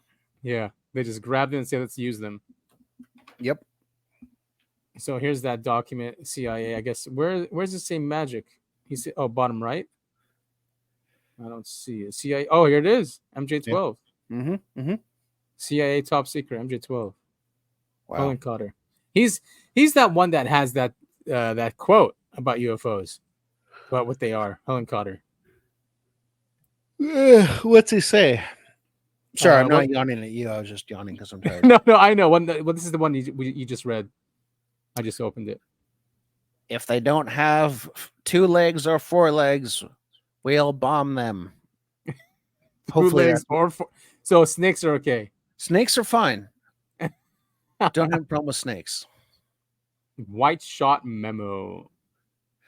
This top secret intelligence report that is suggestive of pre-flight PF aircraft of unidentified U.S. design, prepared for signature for both Watson and McCoy. It correctly follows the format of other intelligence reports. Very interesting. Right. And this is CIA Office of Scientific Intelligence, 1950. That one's medium. Yep. Well, this is a high one. Communist propaganda charging U.S. with the use of... Oh, jeez. Sorry. Nice one. I know, right? Communist propaganda charging United States with the use of BW in Korea. What's BW? I have no idea. Big women. This 7-page secret document appears to be declassified in 1985 and released. It has similar release markings to the JOIA 1412 memo citing CIA top secret MJ-12 that the CIA cannot find through the FOIA process in 1999. Of course not. Of course not. This document discusses propaganda as it relates to the alleged use of biological weapons. Oh, that's what BW stands for. Yeah. Okay. By the U.S. and Korea. The 13-point information report is rich with specifics and history of particular note is general sophistication of the propaganda and spin on both sides. This relates to the Majestic program only weakly, since we believe psychological warfare will, in the end, be only a minor component of UFO military document history. The CIA declassified this in 2000. All right, so it's official. Oh man, I miss Y2K. Those were good times. And the hype was nuts, huh? And then just nothing happened. Well, it wasn't my household. I was pretty young back then. I was what, 10? Yeah. 10 years old or so. 1999. Yeah. End of 99, basically. But I do remember like people freaking out about it. Oh yeah. I was doing an internship at like a IT consulting firm. That's all it was about. Most of the projects were fixing people's databases so that Y2K doesn't happen. And people were, spending a lot of money on it. So it could have been just like a scam to get these companies to spend millions of dollars upgrading their systems. Yeah, I don't know. I mean, wasn't the whole thing like they were really concerned that computers couldn't roll over to zero? Yeah, that essentially like that was hard coded in. It was just 2 digits. So after 99, it would go back to 0 instead of like 2000. But they were like, I still remember people were talking about like airplanes crashing, like gas wouldn't work, like all this other stuff. Everything. Yeah, all of our systems wouldn't work anymore. Either they did a great job of fixing everything before it happened, or it was just a whole lot of nothing. It could have, because there was a lot of that activity. Yeah, of fixing stuff. But did they fix every single system? You know what I mean? Like not one. Yeah. You know what I mean? Know. Yeah, maybe we should look into that. Majestic 12 project, purpose and table of contents, summer 1952. Question mark? For the first time, we see the use of not for public inspection, restricted, and for official use only on a formerly top secret magic document. The table of contents appears to be standard content covered during the 1st to 5th annual reports because it perfectly aligns with the remaining report. And I guess that's what this is, annual report. Here, let's click on this one. Let's see what it says. Not for public inspection. The aforementioned panel, under the direct presidential directive signed on 26 September 1947, has been tasked with the responsibility of providing answers to the most troublesome and disturbing phenomenon, that of otherworld visitation and what it portends. Yeah. Portends for the human family. Very weird wording. It is in this vein that the panel has addressed the problem and providing possible answers. And there it is, top secret Majestic. Yeah. I mean, again, I said this earlier, but the government took this stuff super seriously, obviously. Yeah, and even if it's like what disinformation, the entire thing, that is just a crazy amount of work they're doing for disinformation about this. But we're at war with Russia. It could be to scare Russia, but it's not written that way because it's all these are written that they were trying to figure it out, not that we have it. And then this one is Majestic 12 Project Annual Report, Summer 1952. This draft is not dated, but from dates mentioned in the documents, latest is May 1951, we believe that it was written in the summer of 1952 on the occasion of the 5th anniversary of the July 47 crashes. It contains the nature of the investigation, the panel's contribution to the top secret Majestic documents, A review of the military assessment and various problems in relation to technology, nuclear weapons development, biological warfare programs, genetic and pharmaceutical development programs, new material development, planned future rocket development, nuclear propulsion development, intelligence gathering and analysis, foreign policy and national security, domestic and constitutional issues, social, religious, and scientific reaction, Cold War development, and government policy of control and denial. Lots of sensational information is contained in the 17 pages of a single-spaced, specific, checkable details. It will take several man-years to validate every phrase and claim. The initial checks we have performed provide no clear indication of fakery at all. See the authentication sections for a discussion of subtle issues here. Sometimes I just see a word and my brain just goes, nope. I know exactly. Yeah. Like I know authentication. I know the word. But for some reason, because I got through that whole long list. Well, the writing is not that good, so it just feels unnatural sometimes. I mean, I get it. So this is that report, and the occupants of these planform vehicles are, in most respects, human or human-like. Autopsies so far indicate that these beings share the same biological needs as humans. Whoa, that's big time. Yeah, so the biologics right there.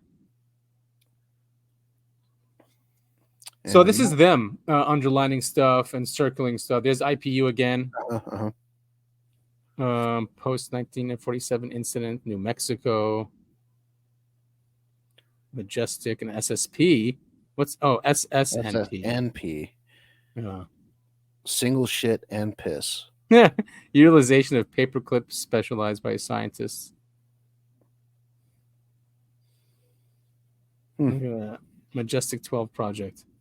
There's so much great information. I highly recommend all of our listeners go because we're essentially summarizing all of this stuff, but go ahead. Yeah. I mean, do the best you can because some of these documents are hard to read, but go ahead these are all documents that the UFO community has uncovered and for the most part, agreed that it's real. They're authenticated. Exactly. Look at this one. They circle 5. Lack of wiring, fuel systems, cables, motors, hydraulics, intakes, exhausts, and surface controls strongly suggest that the craft was designed to travel outside of our atmosphere. The second craft that impacted at Site L3 provided very little evidence that it too was similar in design, as the impact was vertical in nature and at very high speed. It is believed that the debris discovered on July 2nd, 1947 by a local rancher was the result of a mid-air collision with an X-plane from HAFB, Holloman Air Force Base. Yeah, I was going to say that has to be what that is. Another identified object or possibly collided with both. Radar film and tower logs do not explain the merging of 3 radar targets prior to collision and subsequent crashes. 5 recovered bodies. Wow. 2 of which were found in a severely damaged escape cylinder. Oh, cool. Ooh, yeah. And the remaining 3 were found some distance away from the cylinder. All 5 appeared to have suffered from sudden decompression. That means they exploded. And heat suffocation. Recovery and autopsies of the occupants were covered in detail in a separate study. Gray suit within Project 612 and 621. What does that say? Ulath? Ulath? Yeah. I think that's a city. Ulath Exploitation Majestic series. It doesn't matter. That's just as a result of damage sustained from unknown causes. I mean, it was a UFO crash. They're talking about Roswell, people. Hopefully you put 2 and 2 together. Yeah, this is definitely Roswell. And they circled 8. The panel was concerned over the contamination of several something personnel upon coming in contact with debris near the power plant. One technician was overcome over something and collapsed when he attempted the removal of a body. Another medical technician went into a coma 4 hours after placing a body in a rubber body bag. All 4 were rushed to Los Alamos Los Alamos for observation. All 4 later died of seizures and profuse bleeding. All 4 Whoa. were wearing protective suits when they came in contact with the body fluids from the occupants. Yikes.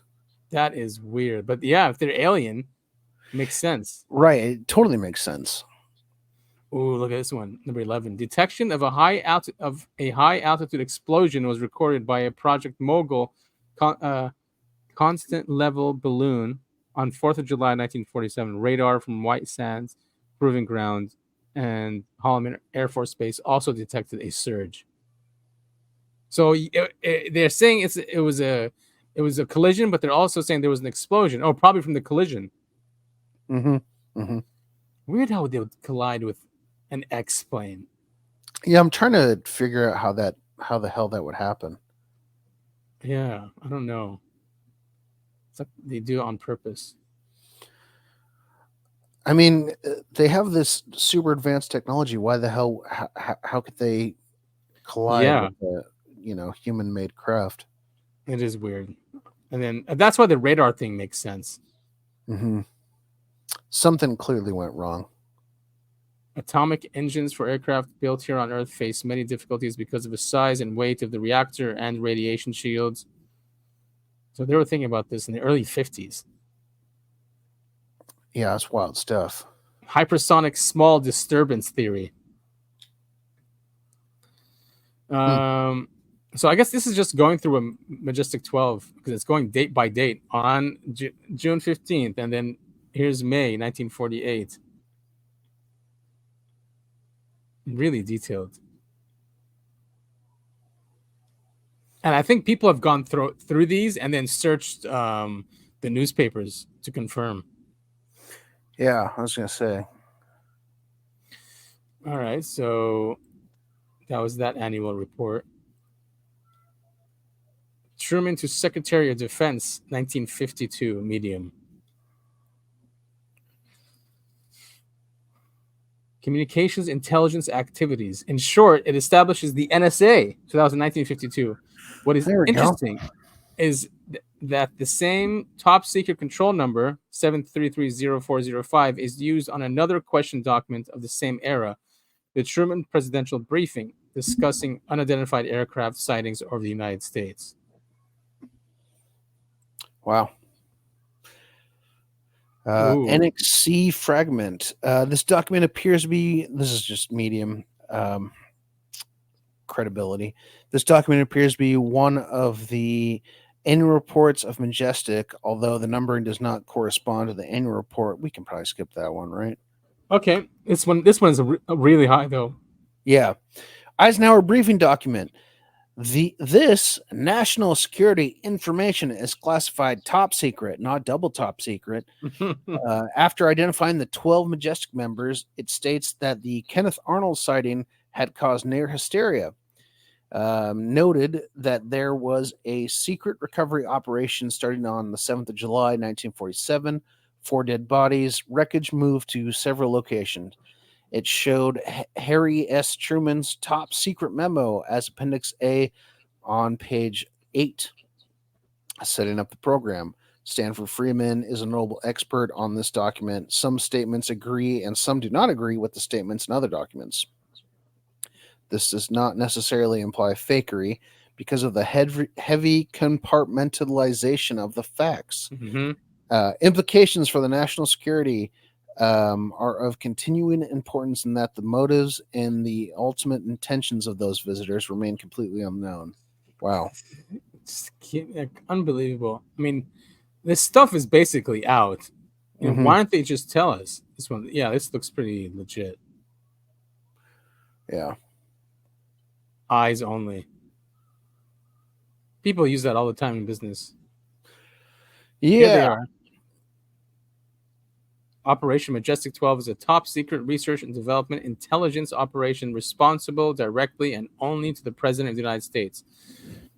Operations of the projects are carried out under control of the Majestic 12, a Magic 12 group, which was established by special classified executive order of President Truman on 24 September 1947. Upon recommendation by Dr. Vannevar Bush and Secretary James Forrestal. See attachment A. Members of the MJ-12 group were designated as follows: Holland Cotter, Vannevar Bush, James Forrestal, Twining, Vandenberg, Bronk, Hunsaker, Wow. Mr. Sawyer, Mr. Gordon Gray, Mr. Donald Menzel, General Robert Montague, and Dr. Lloyd Berkner. Oh, so they have a vacancy. Look at that. The death of Secretary Forrestal created a vacancy which remained unfilled until 1st of August 1950, upon which date General Walter B. Smith was designated as a permanent replacement. And Wow. yeah, copy 1 of 1. So this goes through the craft of Roswell, the beings. Huh. Isn't that something? I know, right? And here's that letter by Truman. That basically set it up.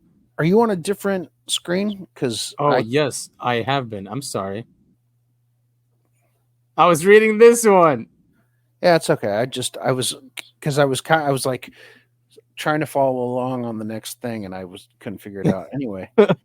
Yeah, so here they are. MJ-12 group were designated as follows. Hold on, I was going to count those. 1, 2, 3, 4, 5, 6, 7, 8, 9, 10, 11, 12. Yeah, there you go. Top secret, magic eyes only.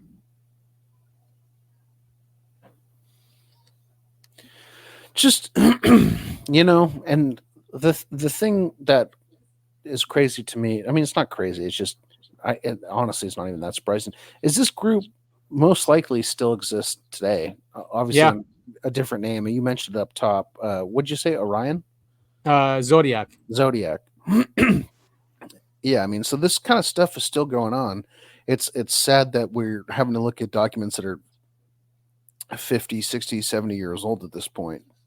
Yeah, and so much of this information has come out over the years, and by now the majority of people interested in this subject, probably have seen all this stuff. So it's not going to surprise anyone. No, okay, I'm not going to say anyone, but many people are not going to be surprised if the secret comes out. Yeah. And it just shows that these were patriots. They cared about the country. They wanted the country to, beat the Soviet Union or be top of the heap. So they said. So that's their motivations, but we've already taken over the planet. And we haven't done a very good job at managing it anymore, right? Because this rules-based order is only just for a few. We've weaponized the dollar. I think we're ahead of everyone. So and our economy's screwed. Wouldn't it make sense to just release all this, release the technology, revive the economy, pay off our stupid debt? We'll still be in charge since we're so ahead. But yeah, you'd think so. But someone high up top decided that for some reason that's not the case. Oh, this is a good one to end with since we're at almost 2 hours. And I'm sure you've seen this one. So this is in the book, Magic Eyes Only. And they did so much research on this one. And it's the Extraterrestrial Entities and Technology Recovery and Disposal. Have you seen this document? Yes, I have. Yeah, it's a crazy, crazy document. And the guy is basically taking pictures of it. Yeah. 1954. And here's people checking it out. There's his hands while he's taking pictures. Oh no, they're gonna get him. Yeah. Look at that. God, they had fucking chapters. Yeah. Operation Majestic 12, project purpose and goals, introduction, general definition and data, recovery operations, security, technology recovery, receiving and handling. Ooh, we should put this in our game. Yeah. Right? Yeah, yes, absolutely. I've got so many thoughts. I'm holding back because we're on the show, but okay. Yeah. So here's the project purpose and goals. Again, who would put this much effort in this? Dude, this is what I'm saying. There's so much information. They wrote a book it's not a book, it's a what's it called? Yeah, manuscript or Yeah. it says it right here. This is a top secret magical document containing compartmentalized information essential to national security of the United But States. see, a document in my mind is like one, maybe 2 or 3 pages. Right. This is a book. This is Right. if A you have to handbook. put Handbook. if you have to put chapters at the beginning, that's something else. History of the group, and they got all the dates right. They got Forrestal, Bush in Yeah. there.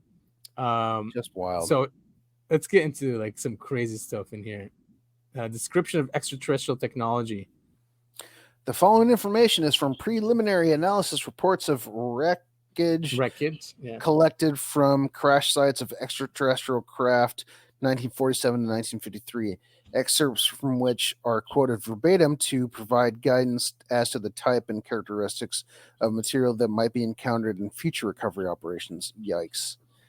Initial analysis from the debris from the crash site seemed to indicate that the debris is that of an extraterrestrial craft. Yeah, which exploded from within. Right. That's an interesting. From within. Yeah, exactly.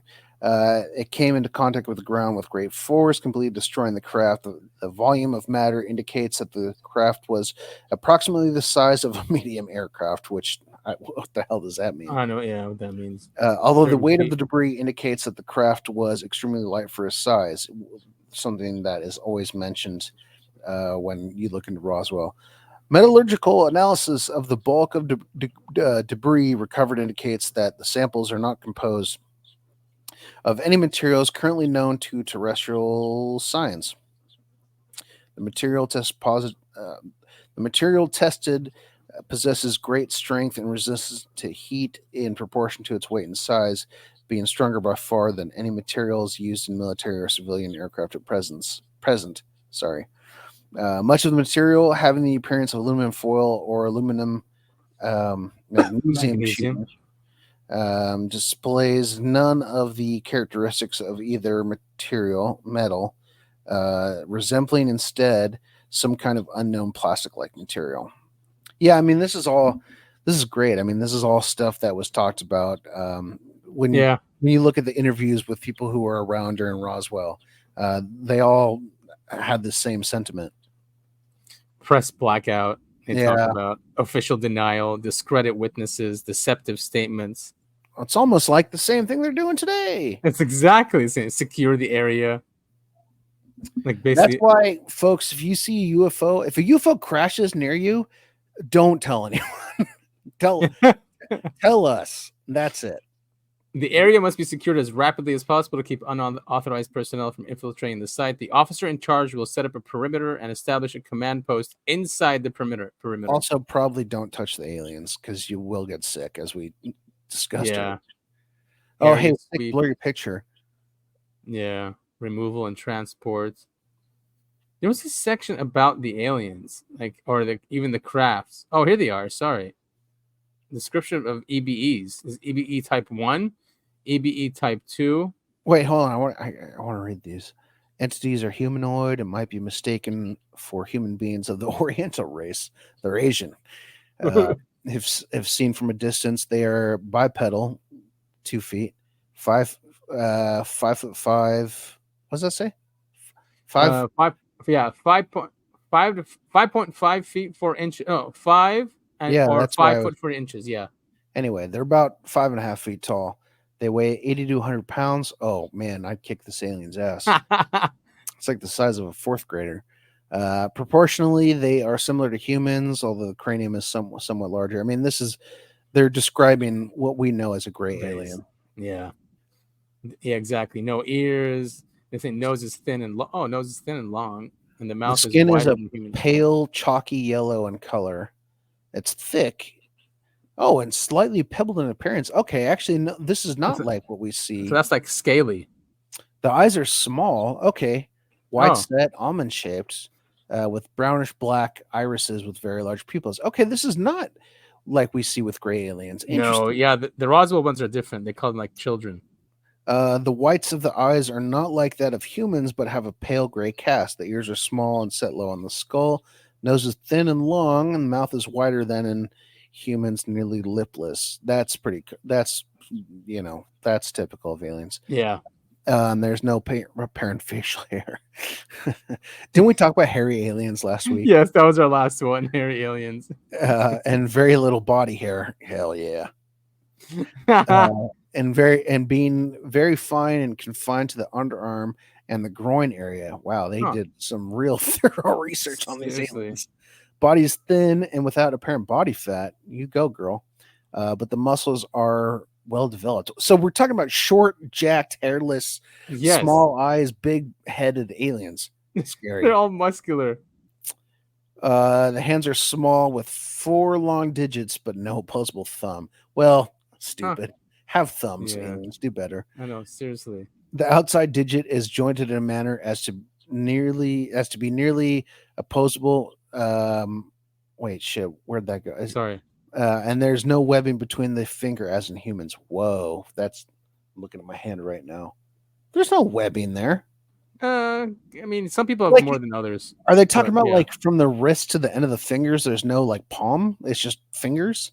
No, I think between the fingers, webbing between the fingers. Like we have slight webbing. Some people have more than others. Yeah, I guess, but like hardly noticeable. The legs are slightly but noticeably bowed. That means that they like bend outwards, like cowboys.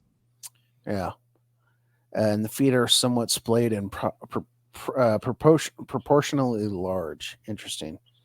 Now this is type 2. These entities are humanoid but differ from type 1 in many respects. Bipedal, 3'5", 4 feet 2. They're smaller.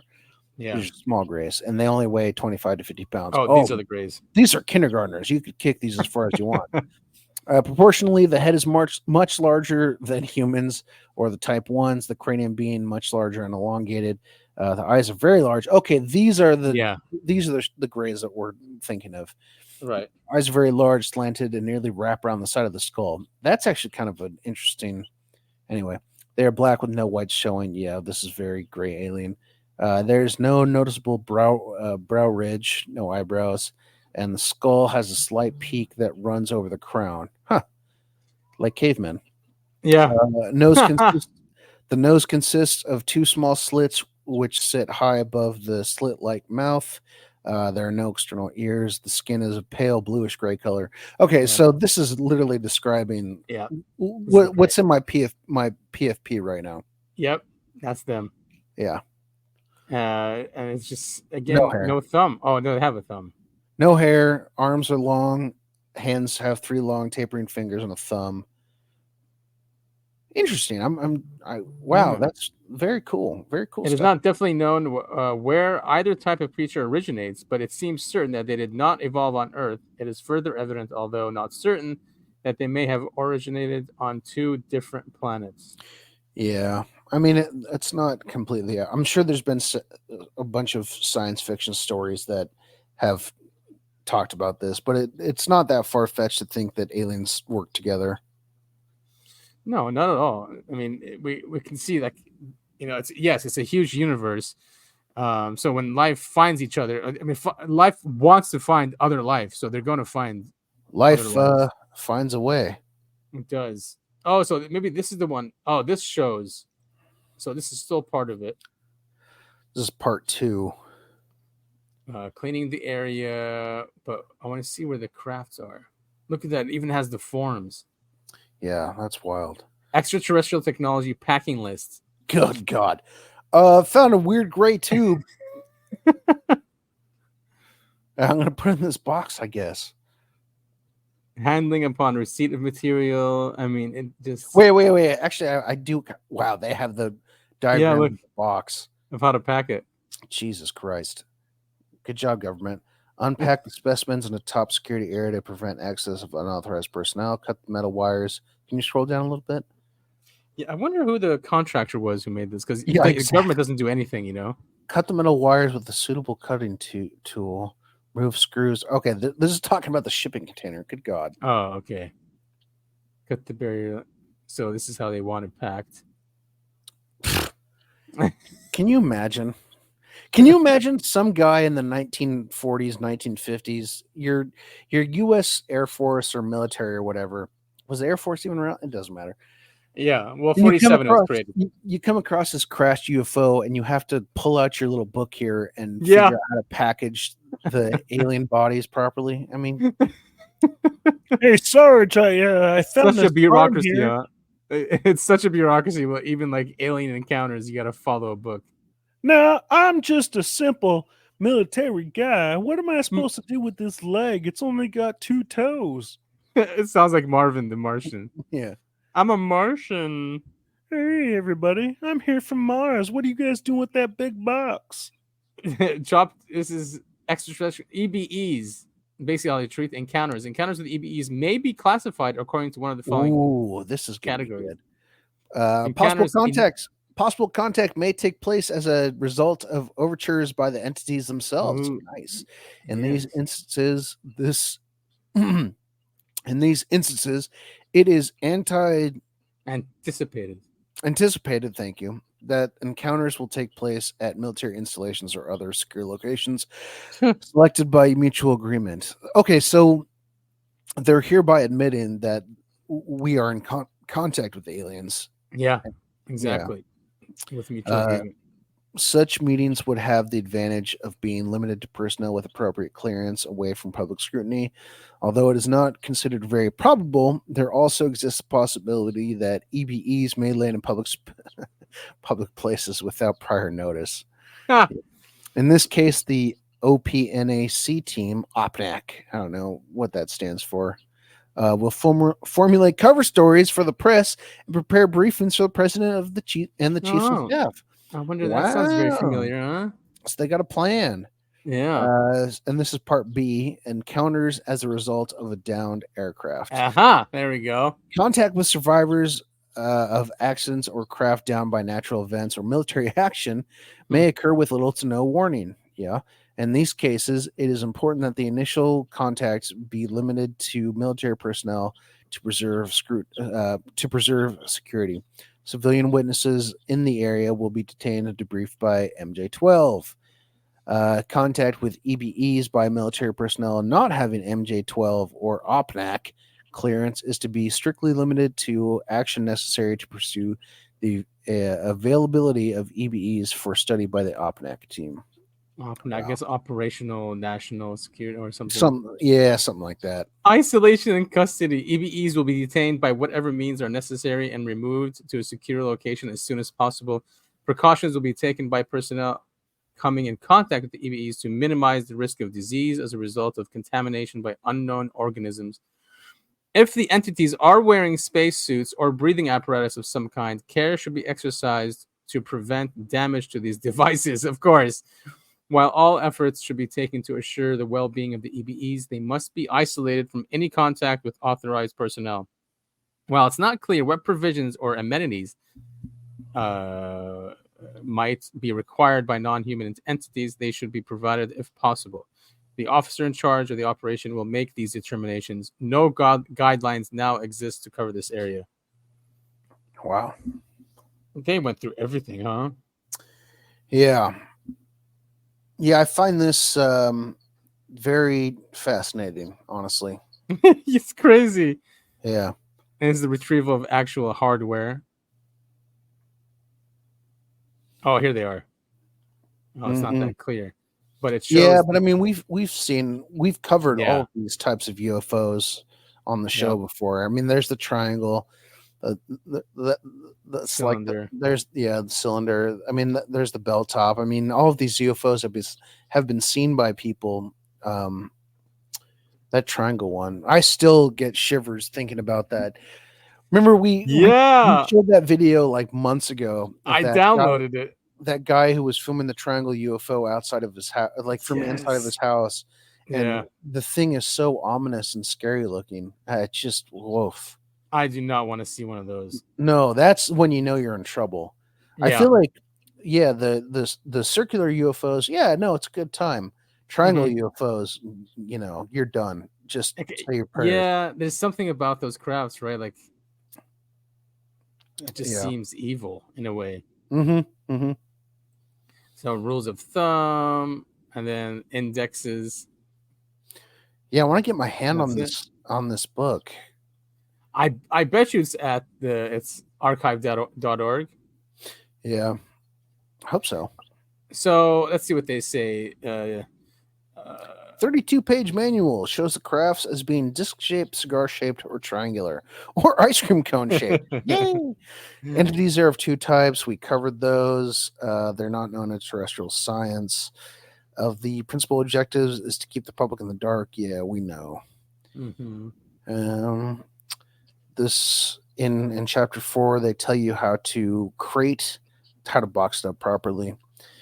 Very interesting stuff. Anything about like how they authenticated it? I mean, for a couple of years they used that label instead of UFO. What UFO? Oh, UFO B. Does it say in part 1 how they authenticated it? The last page is very impressive. The references are genuine on page 28. You can go to the archives and get a 1954 document and get the same reference numbers, the same reference titles, word for word, comma for comma. Nice. So this is the real deal. Yeah, this is the real deal. That's why it's marked as highly authentic. Authentic. Thank you. Yeah, I want this document now just to have it before it gets wiped. You know, they're wiping everything. Did you hear? Like MTV News is gone completely. All that. I mean, that's what sparked the conversation. Is that they're erasing the internet and they're thinking it's because of general AI. They don't want. I've been seeing that more and more. You brought that up too. Yeah. Yeah. I've been seeing it for the last couple of years. I mean, this website could be gone if they stop paying for the domain. It's gone. Yeah. I mean, if he's not making money off of it, why should he keep it up? So that's why it's like websites like archive.org are just so great to have. This last one here, the Bowen manuscript, yeah, 1959, perhaps the most stunning physical evidence for the existence of top secret magic program is this original 339-page document about flying saucers, written by Vernon Bowen. The original is on watermarked paper with red top secret magic stampings on some of the chapters. Most of the rest shows that the document is marked confidential. Original handwritten margin. I don't know what that is. Marginalia. It's stuff written in the margins, I think, is what. Right. Exactly. Yeah. Anyway, it shows linkages to Project White Hot, Twining, Vanover Bush, Moondust, and Donald Manziel. A well-written snapshot of the public history of flying saucers from 1947 to 1954. Bowen was personally well connected to many top people. So yeah, I think we've done a good summary. Yeah, I mean, you and I both, you more than me, have a knowledge of Majestic 12, but I mean, this is kind of, where it all started in terms of government being involved with UFO crashes and stuff. Yeah, and so many credible people have come forward, and it's just enough, especially like Carl Nell, right? He's one who said zero doubt. With Rush. We have all this proof here. I mean, we literally went through it this episode. It's really stupid when people say, "Oh, where's the proof of UFOs and aliens?" And like, we literally just went through the handbook about how to, how to, when you see a UFO, what to do next. I mean, what to do with the bodies and stuff like that. I mean, it's crazy how much information there is out there. Yeah, exactly. And I think they do it on purpose. So they're not going to officially say it, but they leak it out for those that, want to know and want to dig. And I guess maybe that's how they filter out just the public that they think in their eyes don't deserve to know. So maybe in their eyes, if you're interested and you're researching and you're asking the questions, maybe you deserve to know whatever they put out there. Yeah. I don't know what the thinking is.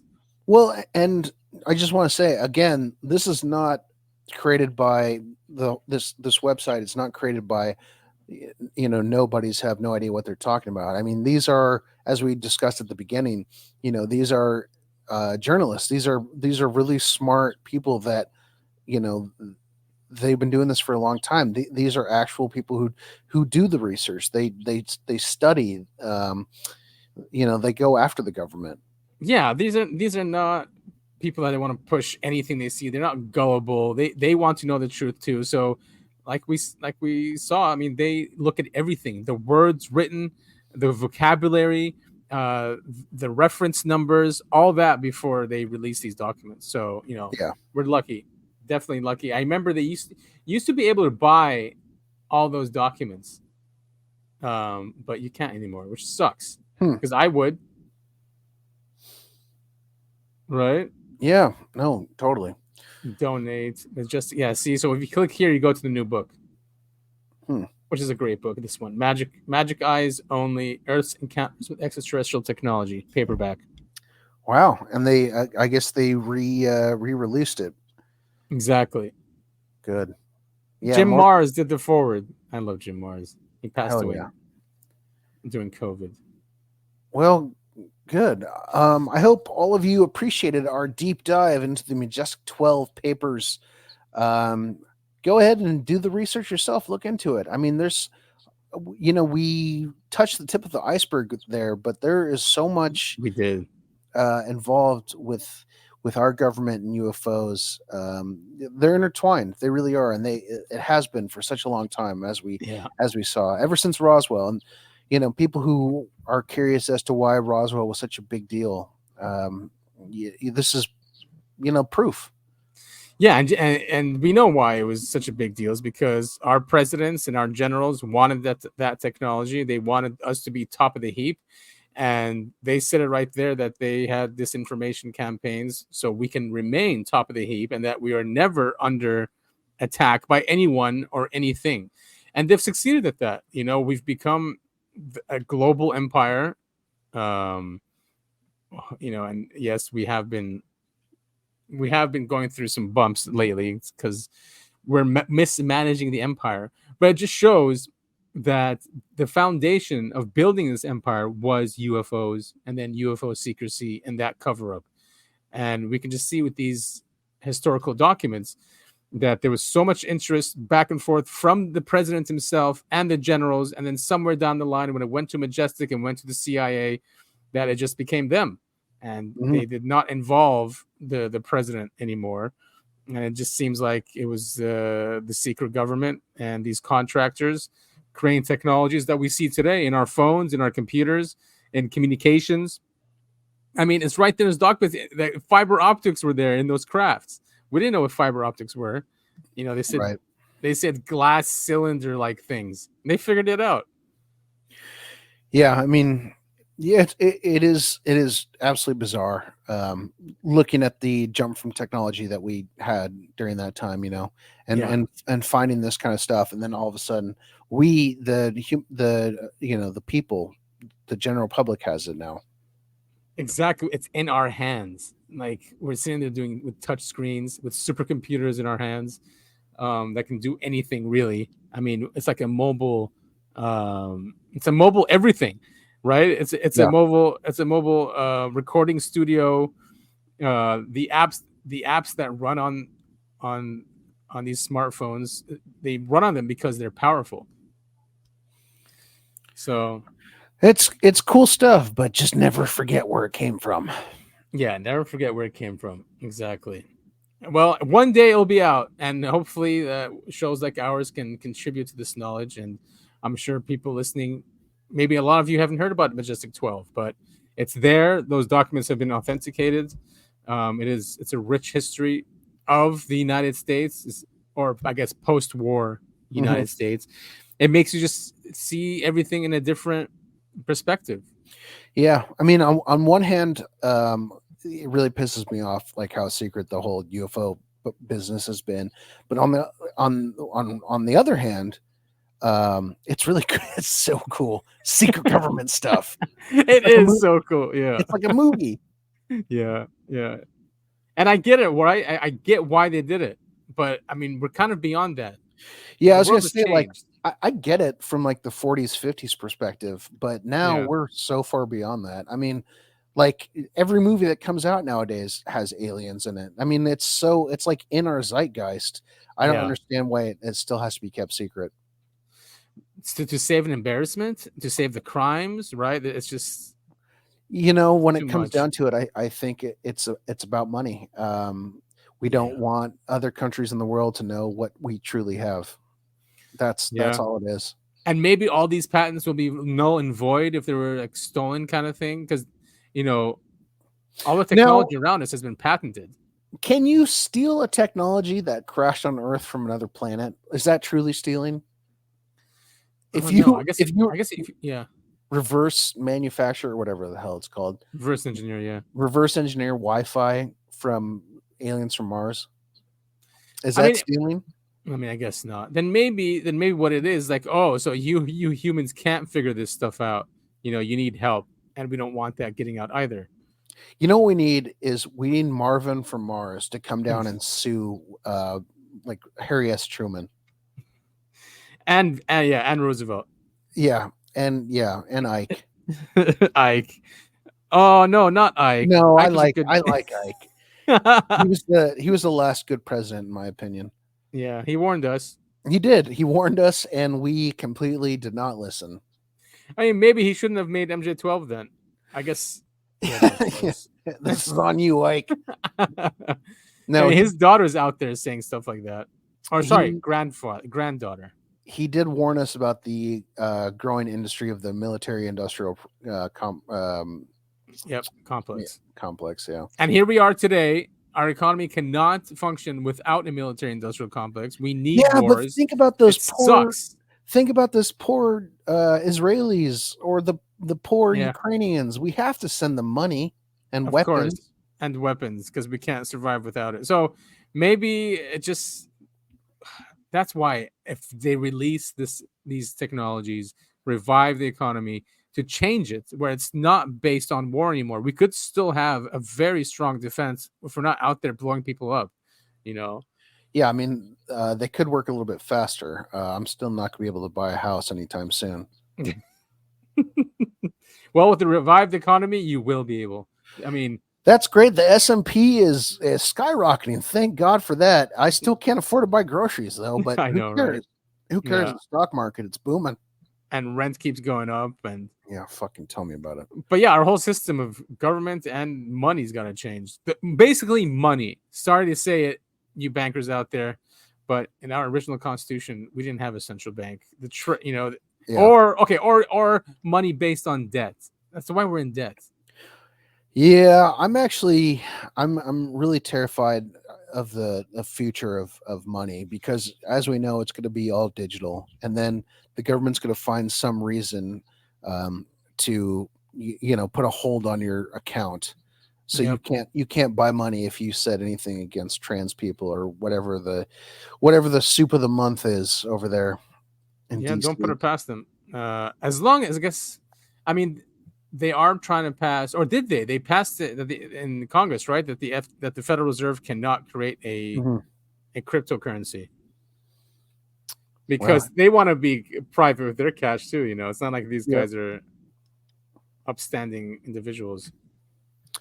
Oh yeah, no, the Bankers of America, they're great people. They definitely care about every American in this country, and they would do us no wrong, for sure. Yes, they have lots of empathy for normal folks. Definitely, lots of empathy. They care about us. Well, I think we kind of maybe not proved of the MJ-12 documents, but there is a lot of circumstantial evidence and authenticated documents that there is a group within the United States that deals with crashed UFOs or brought down UFOs or visitations, and how to secure the locations, how to pack it up, right? And then where to send that technology, and then who knows what happens after that. Yep. Who knows? It goes into the Indiana Jones archive, that big warehouse where they put everything the warehouse, the wooden boxes, just kind of wheel it off to the side. I like that movie. The one Indiana Jones is great. I haven't seen the newest one. Me Crystal Skull, obviously not that great, but I kind of get what he was going for with that. But the original three, The Ridge Tridge, so good. Indiana Jones is fantastic. Absolutely, I agree. Another George Lucas movie. It was, Well, it was him and Spielberg the first yeah, I one. was gonna say in Spielberg, yeah. Yeah. He does Spielberg does okay. I mean, He does. I like. I mean, he did E.T. right? That was him. Yep, E.T. is him. And he's coming out Close with Encounters. Close Encounters, and he's coming out with a new UFO movie next year. Yeah, he said it's a completely original story. Thank God. Yeah. Did you see Super 8, by the way? I did. That's a great one. That's also a very good alien movie, and it's not like super scary for people who are like when they see aliens on screen they freak out. But that No, it's a feel good movie. It feels like Stand By Me in a way. I was gonna say, yeah. Stand By Me. That's a really good comparison. Or Stranger Things is honestly scarier. Oh yeah, it's scarier than Super 8. Oh, for sure it is. Super 8 was fantastic. Yeah, and that's J.J. Abrams. He did Super 8. Yeah, that guy. Talk about hit or miss. Mostly miss. Yeah, Cloverfield was him. I really like Cloverfield, and I liked. I think it's called 11 Cloverfield Lane. Is that the second one? Yeah. And then there's also a third one. You're kidding me. No. And that one wasn't very good, but I still kind of like it just because I like that whole setting. Yeah, is it the found footage? No, the second and third are not found footage, only the first one. But it's still like that whole people I'm kind of a sucker for those type of movies where people running from a monster and they're trying to figure out what's going on. I don't know if there's like a term or word for it. Yeah.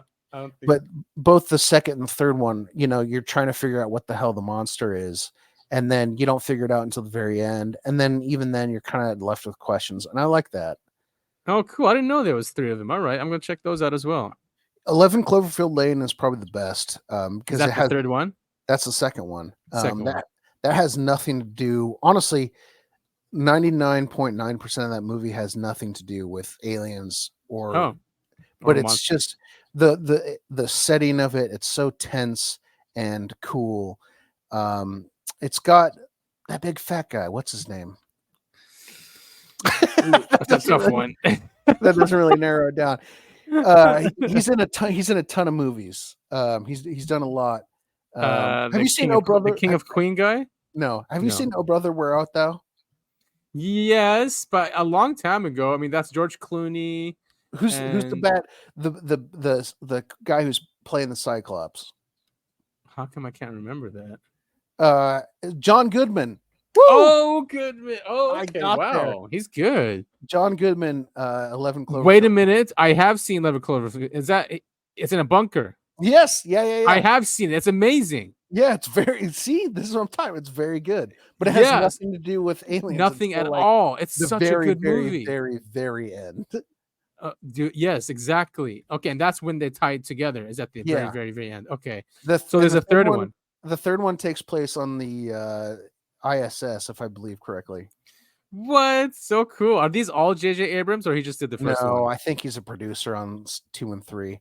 In fact, Cloverfield Lane, that wasn't even a part of that universe until some producer stepped in at the very end and was like, hey, how about we make it part of this series? Smart. That's smart. Love John Goodman, though. Very good actor. Me too. Yeah. He's a great actor. He was a major alcoholic, which I can totally relate to. Oh, I didn't know that. So he's done? No. He's fine now, apparently. Yeah, he's done. Yeah, that's why he's lost all the weight. Nice. Well, yeah, that makes sense. It's a fucking ton of calories. Like each drink can be like 200, 300 calories. Yeah. Now tell me about it. And Tucker, Tucker used to drink. Yeah, I saw a really good clip of Tucker. He was in Australia talking to. Did you see that one? Yes, he killed them. It just destroyed. Oh, should we talk about the debate, or is that too depressing? I mean, it's up to you. We can just touch on it. I just want to say it's really sad that we're here in politics in this country. It's sad how bad things have gotten. Oh well, there's 2 funny clips actually. You sent me a funny clip, and then I had a funny clip of the debate. I forgot about those. Yeah, let's play them and wrap it up, huh? Okay, so wait, we have. Wait, well, before before you play that, let's say thank you all so much for listening to the Uncovering Anomalies podcast. That is, I have a need to know, Adam. Yes. And Adam, do you want to say where you can find us on social media? Everybody, I know not all of you like Twitter or X, but that's what we're on, and it's just easy for us to interact with our fans, our followers, and of course the community. So make it on over there and check out UAPX. We're at our handle is UAP the podcast.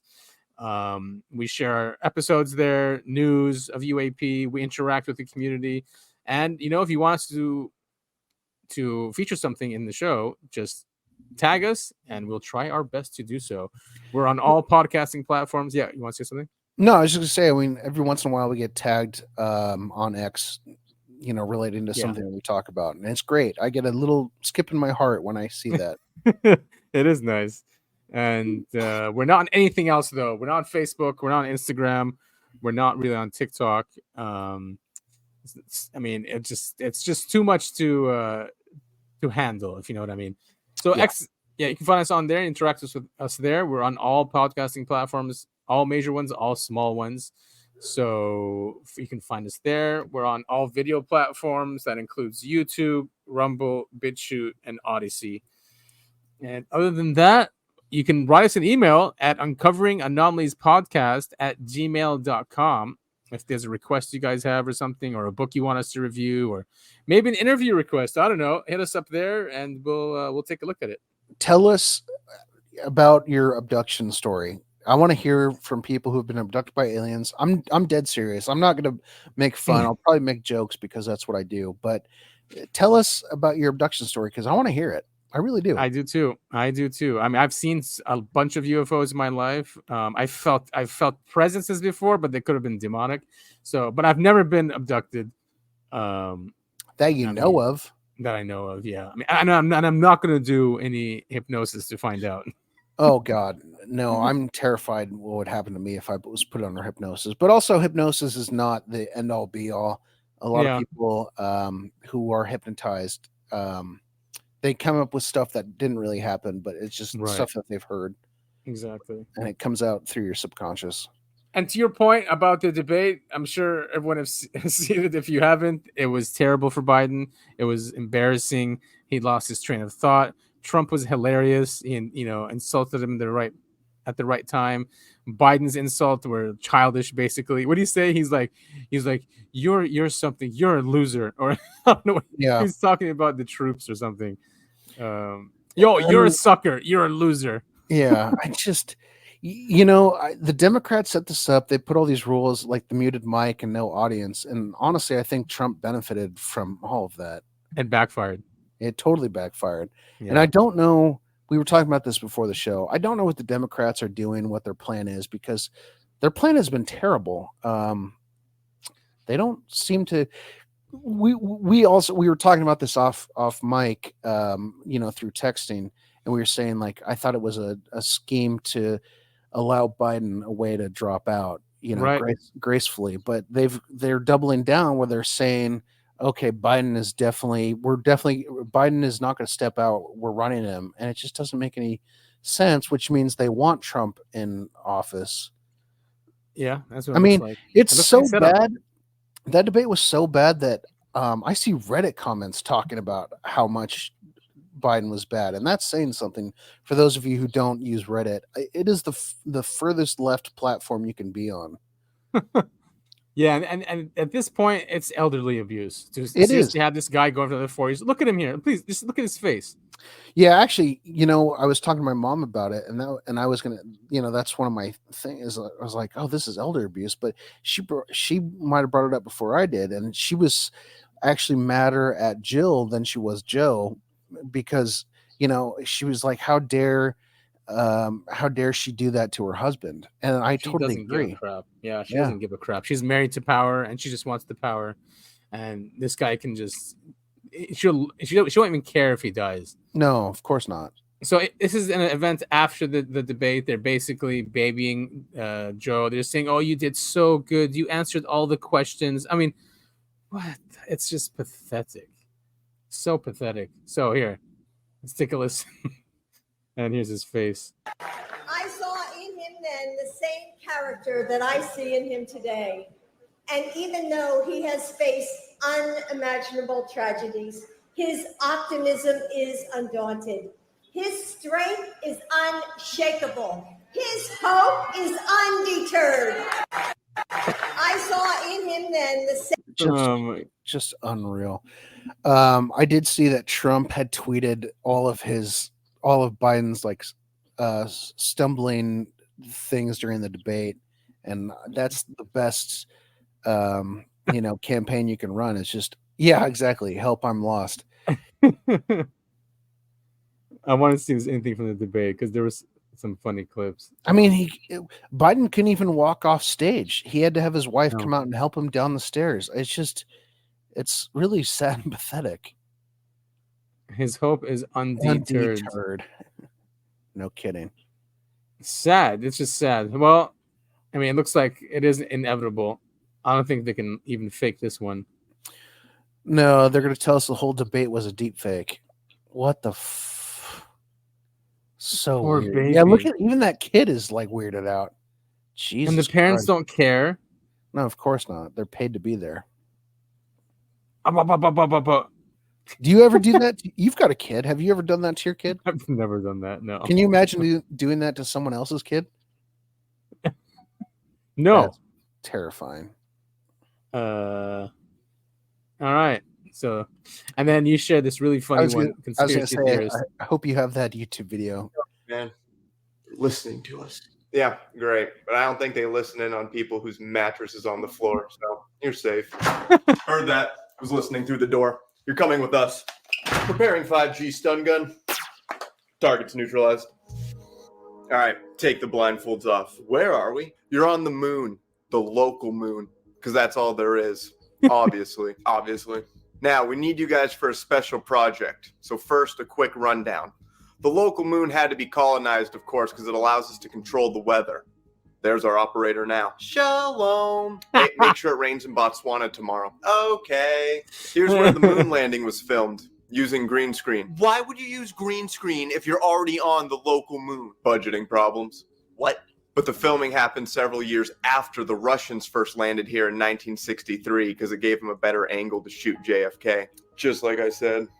But of course, it was all orchestrated by the Culinary Institute of America, CIA. Knew it. You so did not know that. Hey, boys. Anyone want a hippity hop on this frog dick? This here's where women cause global warming. Look at that. Right again. How in the fuck did you say that? I literally said global warming is not man-made. What aren't you getting about this? And this is where Nelson Mandela changes words and logos just slightly. They'll never notice this for a few years. That's actually really comforting. Now, here's where you guys come in. I want to feel shame during Pride Month. It's kinkier that way. Before Laura Bush joined Al-Qaeda so she could become a pilot to do 9/11 on Taco Tuesday, we believe she stole the vaccine for autism and had Dr. Fauci engineer it to give you AIDS and COVID. We want that technology. Classic Bush. Frog legs are on the menu tonight, boys. And every night. We believe they're working with China and the Portuguese. Knew it. Fuck the ports. So we're going to take you guys to the Bermuda Triangle where you'll find Atlantis. It's right next to the secret exit of the Denver airport, right behind the Large Hadron Collider wormhole. Can't miss it. Let's just say I had no problem persuading Pharaoh. His heart wasn't the only thing hardened that night. And that's where we think you'll find the vaccine. Report back. Oh, shit. Here it is. Never mind. Must have dropped it. All right. We don't need you guys anymore. Kill them.